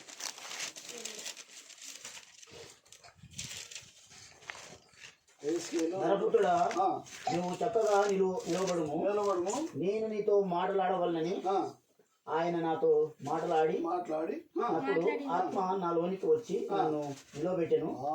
కాబట్టి చాలండి. ఇప్పుడు నరపుత్ర నువ్వు చక్కగా నిలబడు. అది మనం నిలుచుంటే దేవుడు ఏ పనైనా చేస్తాడు. అది మనం గుర్తించాలి. అంటే మన పని ఏంటి, దేవుని పని ఏంటి అనేది మనం గ్రహించినట్టయితే మనం నిల్చోవాలి. ఇంకో మాట కూడా అంటాడు చూడండి, 3వ అధ్యాయము 22వ వచనం అనుకుంటాం. ఏస్కేలు 3వ అధ్యాయం 22వ వచనం. అక్కడ యెహోవా హస్తము నా మీదికి వచ్చి నువ్వు లేచి మైదానపు భూమికి వెళ్ళుము, అక్కడ నేను నీతో మాట్లాడుతానని ఆయన నాకు. కాబట్టి మనం ఏం చేయాలా, లేవాలి, లేచి ఏం చేయాలా, మందిరానికి రావాలి. మందిరానికి వచ్చినప్పుడు మందిరంలో దేవుడు మనతో మాట్లాడతాడు. ఏం మాట్లాడతాడు అనే సంగతి మనం అప్పుడు విందాం. కాబట్టి మనం లేచి మందిరానికి వచ్చినట్టయితే, దేవుడు మనతో మాట్లాడినట్టయితే, మనమందరం కలిసి ఏం చేయాలనో దేవుడు మనకి నేర్పిస్తాడు. మనం ఇప్పుడు కొత్త మందిరం కడుతున్నప్పుడు మనం ఏం చేయాలి, మనందరం కలిసి మందిరం దగ్గరికి రావాలి. వచ్చినప్పుడు మనకు దగ్గర పనే అక్కడ ఉన్న దైవజనుడు మనకు చూపిస్తాడు. ఆ పని చేయడానికి మనం సిద్ధంగా ఉండాలి. నేను ఇంట్లో ఉంటాలే, నేను చేయాలి అంటే నువ్వు చేయకపోవచ్చు కదా. నువ్వు నిల్చుంటే చాలు, నీతో పాటు ఇంకోళ్ళు కూడా నిల్చుంటారు. మనం ఎవరు లేకపోతే అక్కడ ఎవరు లేరు, నేను ఒక్కడనే పోవాలి, నేను ఒక్కదాన్నే పోవాలి కదా. కాబట్టి దేవుడు అంటాడు, మన పని ఏదో మనం చేయాలి, అది మిగిలిన పని దేవుడు చేస్తాడు అని సంగతి మనం గుర్తెరగాలి. అర్థమైందా? అర్థమైంది కదా, రైట్. కాబట్టి ప్రియమైన వాళ్ళారా, మనం ఏం చేయాలి? అందుకోసం అలాంటి బుద్ధి పుట్టించమని మన దేవుణ్ణి అడిగినట్టయితే దేవుడు మనకు అలాంటి మంచి బుద్ధి ఇస్తాడు, ప్రేమించే బుద్ధి ఇస్తాడు, పనిచేసే బుద్ధి ఇస్తాడు, ఓర్పిస్తాడు, సహనం ఇస్తాడు, మనకు శక్తిని కూడా ఇస్తాడు. ఎప్పుడు మనం లేచి ప్రభు సన్నిధికి పని చేయటానికి మంచి బుద్ధి కలిగిన వారు వచ్చినప్పుడు ఈ పని మనకి జరిగింది కదా. కాబట్టి మనం చాలా జాగ్రత్తగా దేవుని విషయంలో అందుకు మన పనిలో మనం చేయాలి. మన పని మనం చేసిన తర్వాత దేవుడి పని ఏంటో దేవుని అడగవచ్చు మనం, నో డౌట్. అయ్యా నా పని నేను చేశాను, తర్వాత మీ ఇష్టం మీరు చేయండి. కాబట్టి నా పని నా వంతు ఎంత ఇచ్చేసాను, బస్ తర్వాత నువ్వు దాన్ని ఏం చేస్తావో తెలియదు. అందుకోసమే అక్కడ మనకు తెలుసు, ఓ మీటింగ్ జరిగినప్పుడు చిన్నపిల్లడి దగ్గర ఎన్ని చేపలు ఎన్ని రొట్టెలు ఉన్నాయి మనకు తెలుసు అసలు కదా. ఆయన ఆ పిల్లోడు కానీ వాళ్ళ అమ్మ చెప్పింది ప్రేమతో వాళ్ళకి కట్టయ్యా అంత దూరం పోతున్నావు, జనం చాలా మంది అంటారు, నీకేం దొరకదో అని చెప్పి ప్రేమతో తల్లి అది చది కట్టి ఇచ్చింది కదా. అయితే వాడు ఏం చేశాడు, నాకు లేకపోయినా పర్లేదు, ఇంతమందికి నేను మరి పెడుతున్నాను, ఎంత వస్తుంది వాడికి తెలుసు, దేవుడి చేతికి ఇస్తే ఆయన ఏదైనా చేస్తాడని సంగతి తెలుసు. కాబట్టి ఆయన మనస్ఫూర్తిగా ఇచ్చేశాడు కదా. ఆయన మనస్ఫూర్తిగా ఇస్తే నేను చేతి దేవుని ప్రార్థన చేసి అందరికి 8,000 మంది చక్కగా సృష్టికి తిన్నారు. అది ఎవరి పేరు వచ్చింది? చిన్న బాబు పాపం. వాడి యొక్క త్యాగము, వాడి యొక్క ఆలోచన చొప్పున దేవుడు దాన్ని ఏం చేశాడు అని మనకు వచ్చి మనం ఏంటంటే చిన్నదే చాలు, మనం తోచినంతనే చాలు. పని దగ్గర దేవుని దగ్గర వచ్చి పని చేయటం, దేవునికి ఇవ్వటం, దేవునితో ఐక్యపరచుకోవటం, దేవుని బిడ్డలుగా కలిసి మనం చేయాల్సిన పని ఏంటో మనం చేసినట్టయితే అలాంటి బుద్ధి మనకు పుట్టాలని దేవుని మనం అడిగి ఆ దేవుని యొక్క మార్గంలో మనం నడిచినట్టయితే ఆయన చేసే పని ఆయన చేస్తాడు, మనం చేసే పని మనం చేయాలి. అది ఆ మాటలు మనం గుర్తెరిగి ఈ మందిరానికి మనం ఎంత సహకరిస్తామో ఏ విధంగా ఉంటామని ఇది లేఖనాల ద్వారా నా సొంత మాట కాదండి, గుర్తెరగాలి. అందుకోసం మీకు లేఖనాలు చదివించాను. దేవుని పనిలో మన పాత్ర ఏంటి అది దేవుడే చేయడు, మనం ఉంటేనే. అందుకోసం ఒకప్పుడు దేవదూత నుండి మరేమో దగ్గరికి వెళ్ళి నువ్వు కుమారుడు అంటూ ఆయన పేరు పలానా అని చెప్పి దేవదూత చెప్పింది. అవునా కాదా? అవునా కాదా? తెలుసా తెలీదా? కానీ మరి ఇప్పుడు మన క్రిస్మస్ వస్తుంది కదా, అప్పుడు ఏం చెప్తారు, ఆయన దేవదూత వచ్చి ఎవరు ఆమె దేవదూత పేరు గట్టిగా ఇంత తెలియకపోతే అట్లా దేవదూత మరియమ్మ దగ్గరికి వచ్చి చెప్పింది. ఏదో దేవదూత ఆమె పేరేంటి చెప్పు, ఏదో ఒకటి చెప్పు.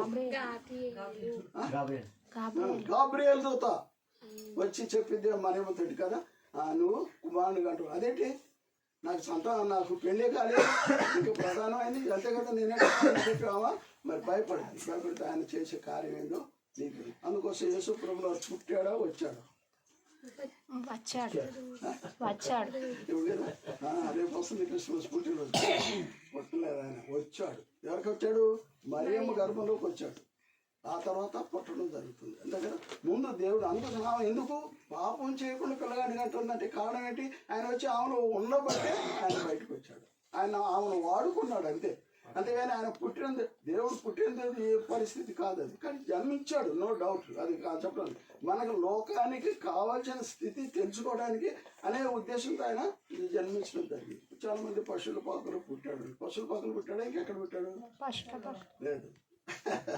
సరే, తర్వాత ఆ విషయం ఉండదు. అందుకోసం దేవుడు అంత పుట్టిన విధానాన్ని, ఆయన వచ్చిన విధానాన్ని మనం గ్రహించి తెలుసుకోవడానికి ఈ లేఖనాలు మనకి సాదృశ్యంగా ఉండాలని ప్రభుపేట మనం చేస్తున్నాం. మనం ఈ గొడవలో పాల్పొందే మనం ఏ విధంగా పాల్పొందాలి, ఎవరు పాల్పొందాలి? పోయినసారి వచ్చినప్పుడు చెప్పాను. ఏం మాట చెప్పాను అని గుర్తుందా? పోయినసారి చెప్పాను, అగ్ని గుర్తుందా?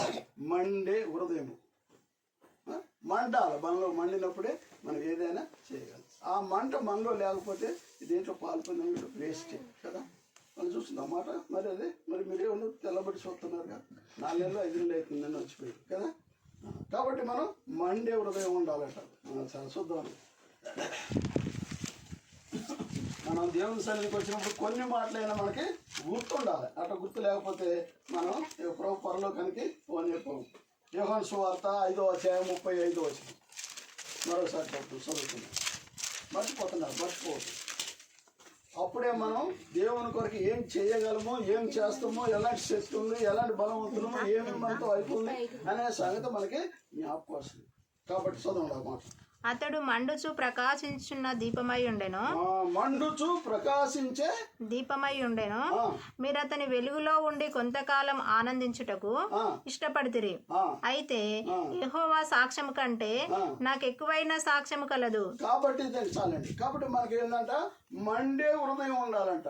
సండే క్రైస్తవం కాకుండా మండే క్రైస్తవంగా ఉండాలంట. ఆ మాట చెప్పాను పోయినసారి కదా. మనం సండే క్రైస్తవం కాదు, మండే క్రైస్తవం అని గుర్తున్నారు. మండే క్రైస్తవం అంటే ఇప్పుడు మనకి ఎలాంటి బుద్ధులు ఉండాలో ఆ బుద్ధులు మనకు కావాలని అడుగుతాం. మనం ఏ విధంగా దేవుని పాత్రలో మనం యొక్క పని ఏంటో మనం అర్థం చేసుకుంటాం. ఎప్పుడు మనకి మండే హృదయం ఉంటే, సండే హృదయం ఏంటి కాదు. సండే వచ్చి వెళ్ళిపోతాం, మనం మర్చిపోతాం. అందుకోసం మీరు చెప్పాను. ఇప్పుడు 5 నెలలు అవుతుంది అనుకోండి నేను వచ్చేది. అప్పుడు చెప్పిన వాడు మీరు మర్చిపోయారు. మరోసారి జ్ఞాపకం చేస్తున్నమాట. మన హృదయంలో మంట ఉండాలి, ప్రభువుని గురించిన ఆసక్తి ఉండాలి, ప్రభు ఇంటిని గురించిన రక్షించే ఆసక్తి మనలో ఉండాలి. అప్పుడే మనం దేవుడి పని చక్కగా జరుగుతుంది. మనలో లేకపోతే ఆ పని జరుగుతుంది. దేవుడు మన ద్వారాగానే చేయించుకుంటాడు. స్వయంగా ఆయన వచ్చి చెయ్యడు. ఆయన వచ్చి ఆయనతో నీతో మాట్లాడతాడు, నీకు అలాంటి మనసు ఇస్తాడు, నీకు అలాంటి ఆరోగ్యం ఇస్తాడు, నీకు అలాంటి వయసు ఇస్తాడు, నీకు అలాంటి జ్ఞానోపదేశం ఇస్తాడు. ఆయన అంతవరకు ఆయన పని. కానీ ఆ మిగిలిన పని ఏం చేయాలా? మనం చేయాలి. అందుకోసం దేవుడు ఏం చెప్పాడు? నువ్వు ఆ రాయి తీయవు అన్నాడు. అంతే. అంటే మానవ హృదయం కాబట్టి, మానవులు కాబట్టి మనకి అది చెడు వాసన వస్తుందని చెప్పయ్యా, చెడు వాసన వస్తుంది వద్దన్నాడు. వద్దని చెప్పగలిగింది వాళ్ళ కదా. మన హృదయాలు అట్లా ఉంటాయి అనమాట. అది కాదు, దేవుని హృదయాన్ని గ్రహించినట్టయితే ఆయన శక్తిమంతుడు, ఆయన శక్తిమంతుడు, ఆయనకు అసాధ్యం అంటే ఏం లేదు. ఆయన ఏదైనా చేయగలడు, వాసన రాకుండా కూడా చేయగలడు అనే ఉద్దేశంలో మనం గ్రహించినట్టయితే, మనం అనిపించినట్టయితే, మనం లోబడ్డట్టయితే, లోబడాలి ముఖ్యంగా. అది లోబడితే అది తీసేసినప్పుడు ఆ వాసన మనకేమి రాదు. అప్పుడు ఆయన బయట వస్తాడు. కాబట్టి ప్రియమైన వాళ్ళ మండే హృదయం మనకు ఉండాలి. దేని గురించిన మండే హృదయం?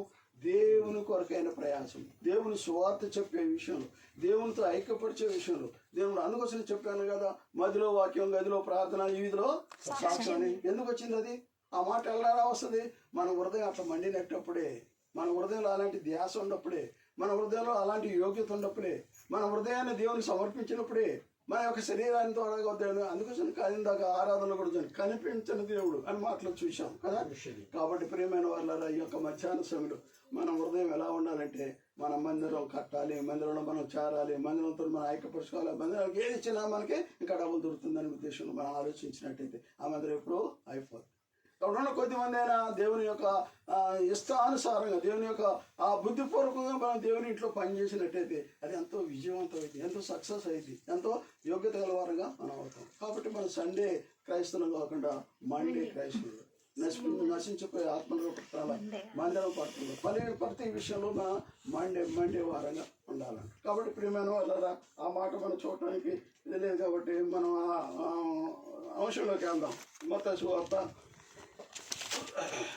ఆ మాట మీరు జ్ఞాపకం చేశాను, మీరు మర్చిపోయారనే ఉద్దేశంతో.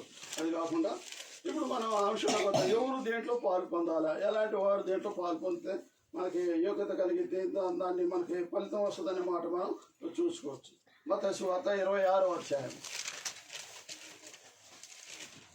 ఒక 5 నిమిషాలు చెప్పి మనకి ఆయన సాక్ష్యం చెప్తాడు. ఆ సాక్ష్యం మనం విందాం తర్వాత. అందుకోసం ఎక్కువ సమయం తీసుకోలేను.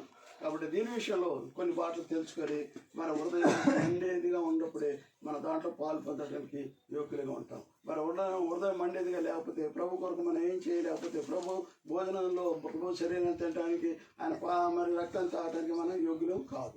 కాబట్టి అలాంటి హృదయం ఉంటే వాళ్ళు మనం చేయాలంట. చదవండి ఈ మాట. మత్తయి సువార్త 26వ అధ్యాయం 22వ వచనం. 26, 22.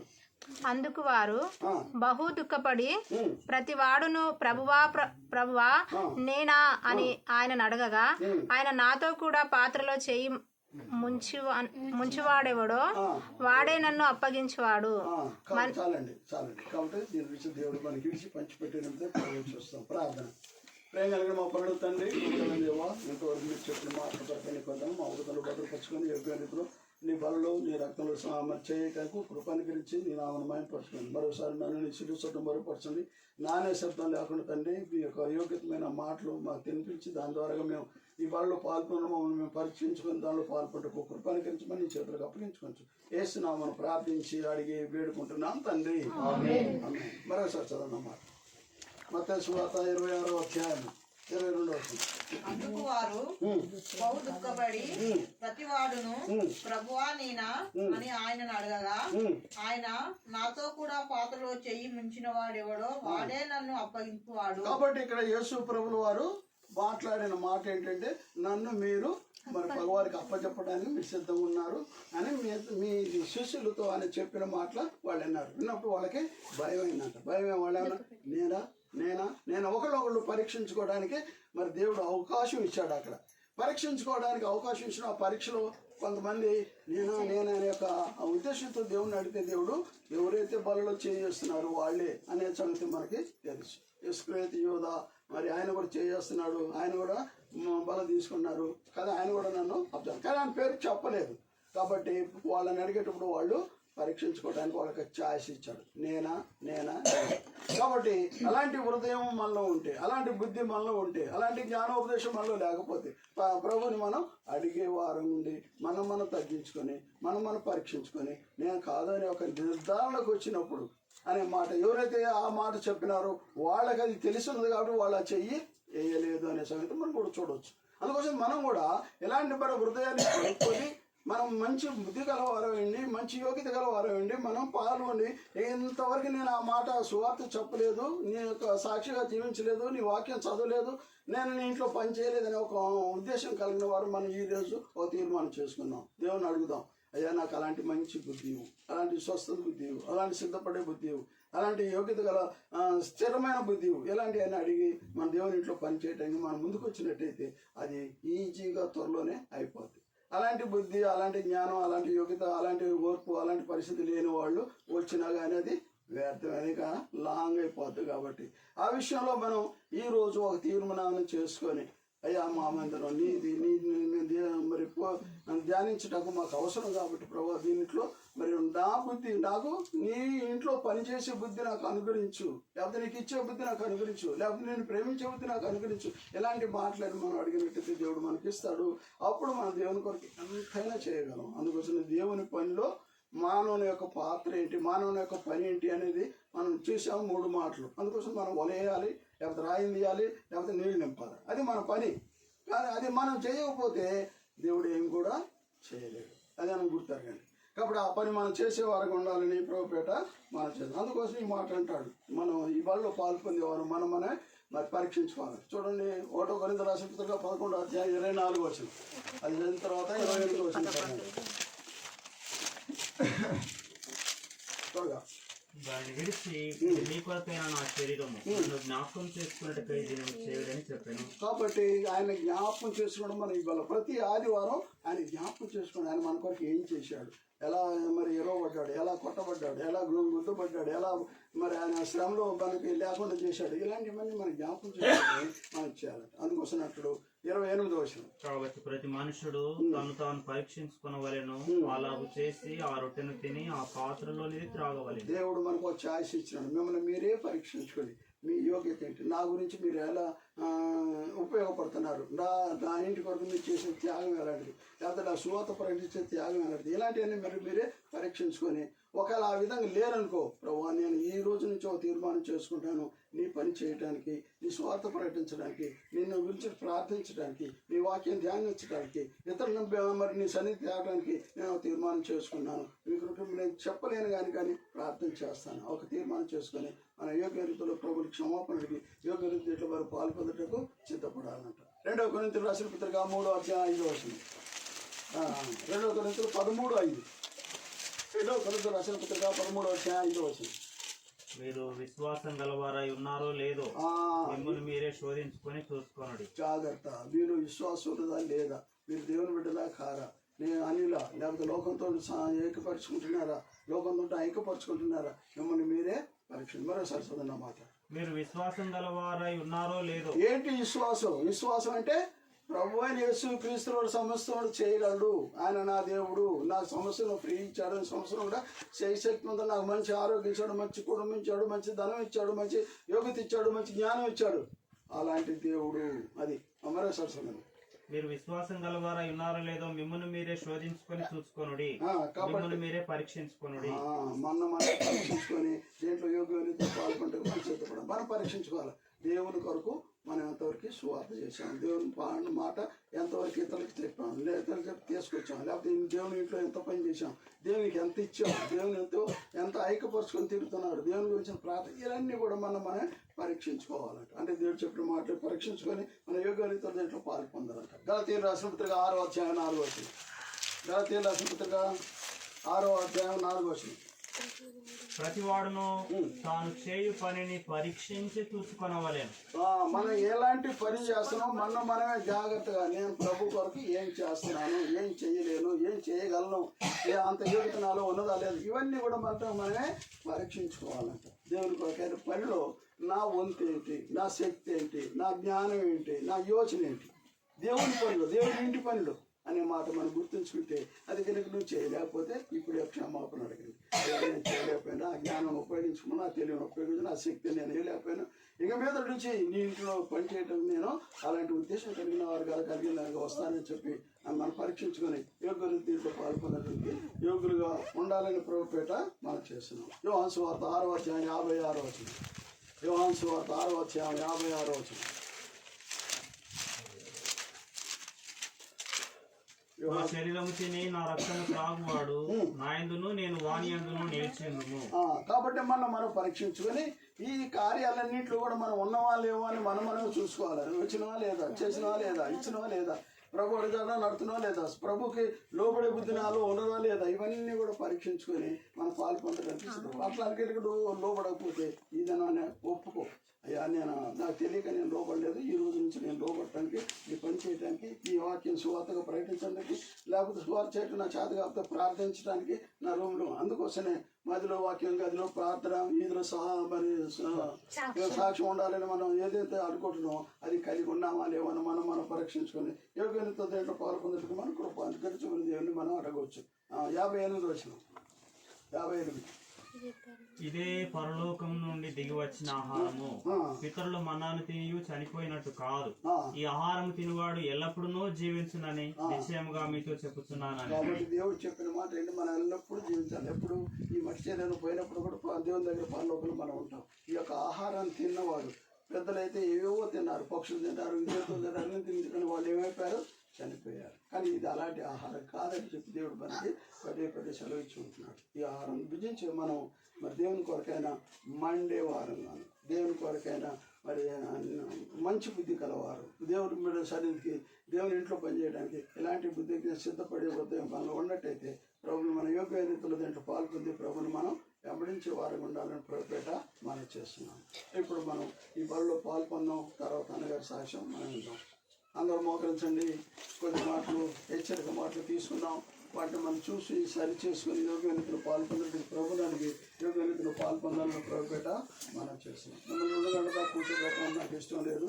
ఇప్పుడు ఉన్న మాటలే మనం జ్ఞాపకం చేసుకొని దాని ద్వారా మనం పరీక్షించుకుని యోగ్యతలో వాళ్ళు పాల్పొందాం. మనం ఎప్పుడు వినే మాటలే, ఎప్పుడు చదివిన మాటలే, ఎప్పుడు మనం అర్థం చేసుకునే మాటలు ఈ రోజు మేము కొత్తగా కావు. కాబట్టి మన ప్రభు బలలో పాల్పొందంటే మనం ఏం చేయాలి, మనం ఏ విధంగా ప్రభుని అడగాలి, మనం ఏ విధంగా ప్రభులో జీవించాలి, మనం ఏ విధంగా ప్రభుకు లోబడాలి, ఆయనకి ఎలాంటి మనకు మరి మానవ రీతిగా అన్ని చెడు బుద్ధులే ఉంటాయి మనకు, కానీ మంచి బుద్ధి, నేర్చుకునే బుద్ధి, లోబడే బుద్ధి, మరి స్థిరమైన బుద్ధి మనకు ఉండాలని, ప్రకటించే బుద్ధి మనకు ఉండాలని తీర్మానం చేసుకొని యోగ్యతలో పాల్పడడానికి మనం సిద్ధపడదాం. ఒక 30 సెకండ్లు మనల్ని మనము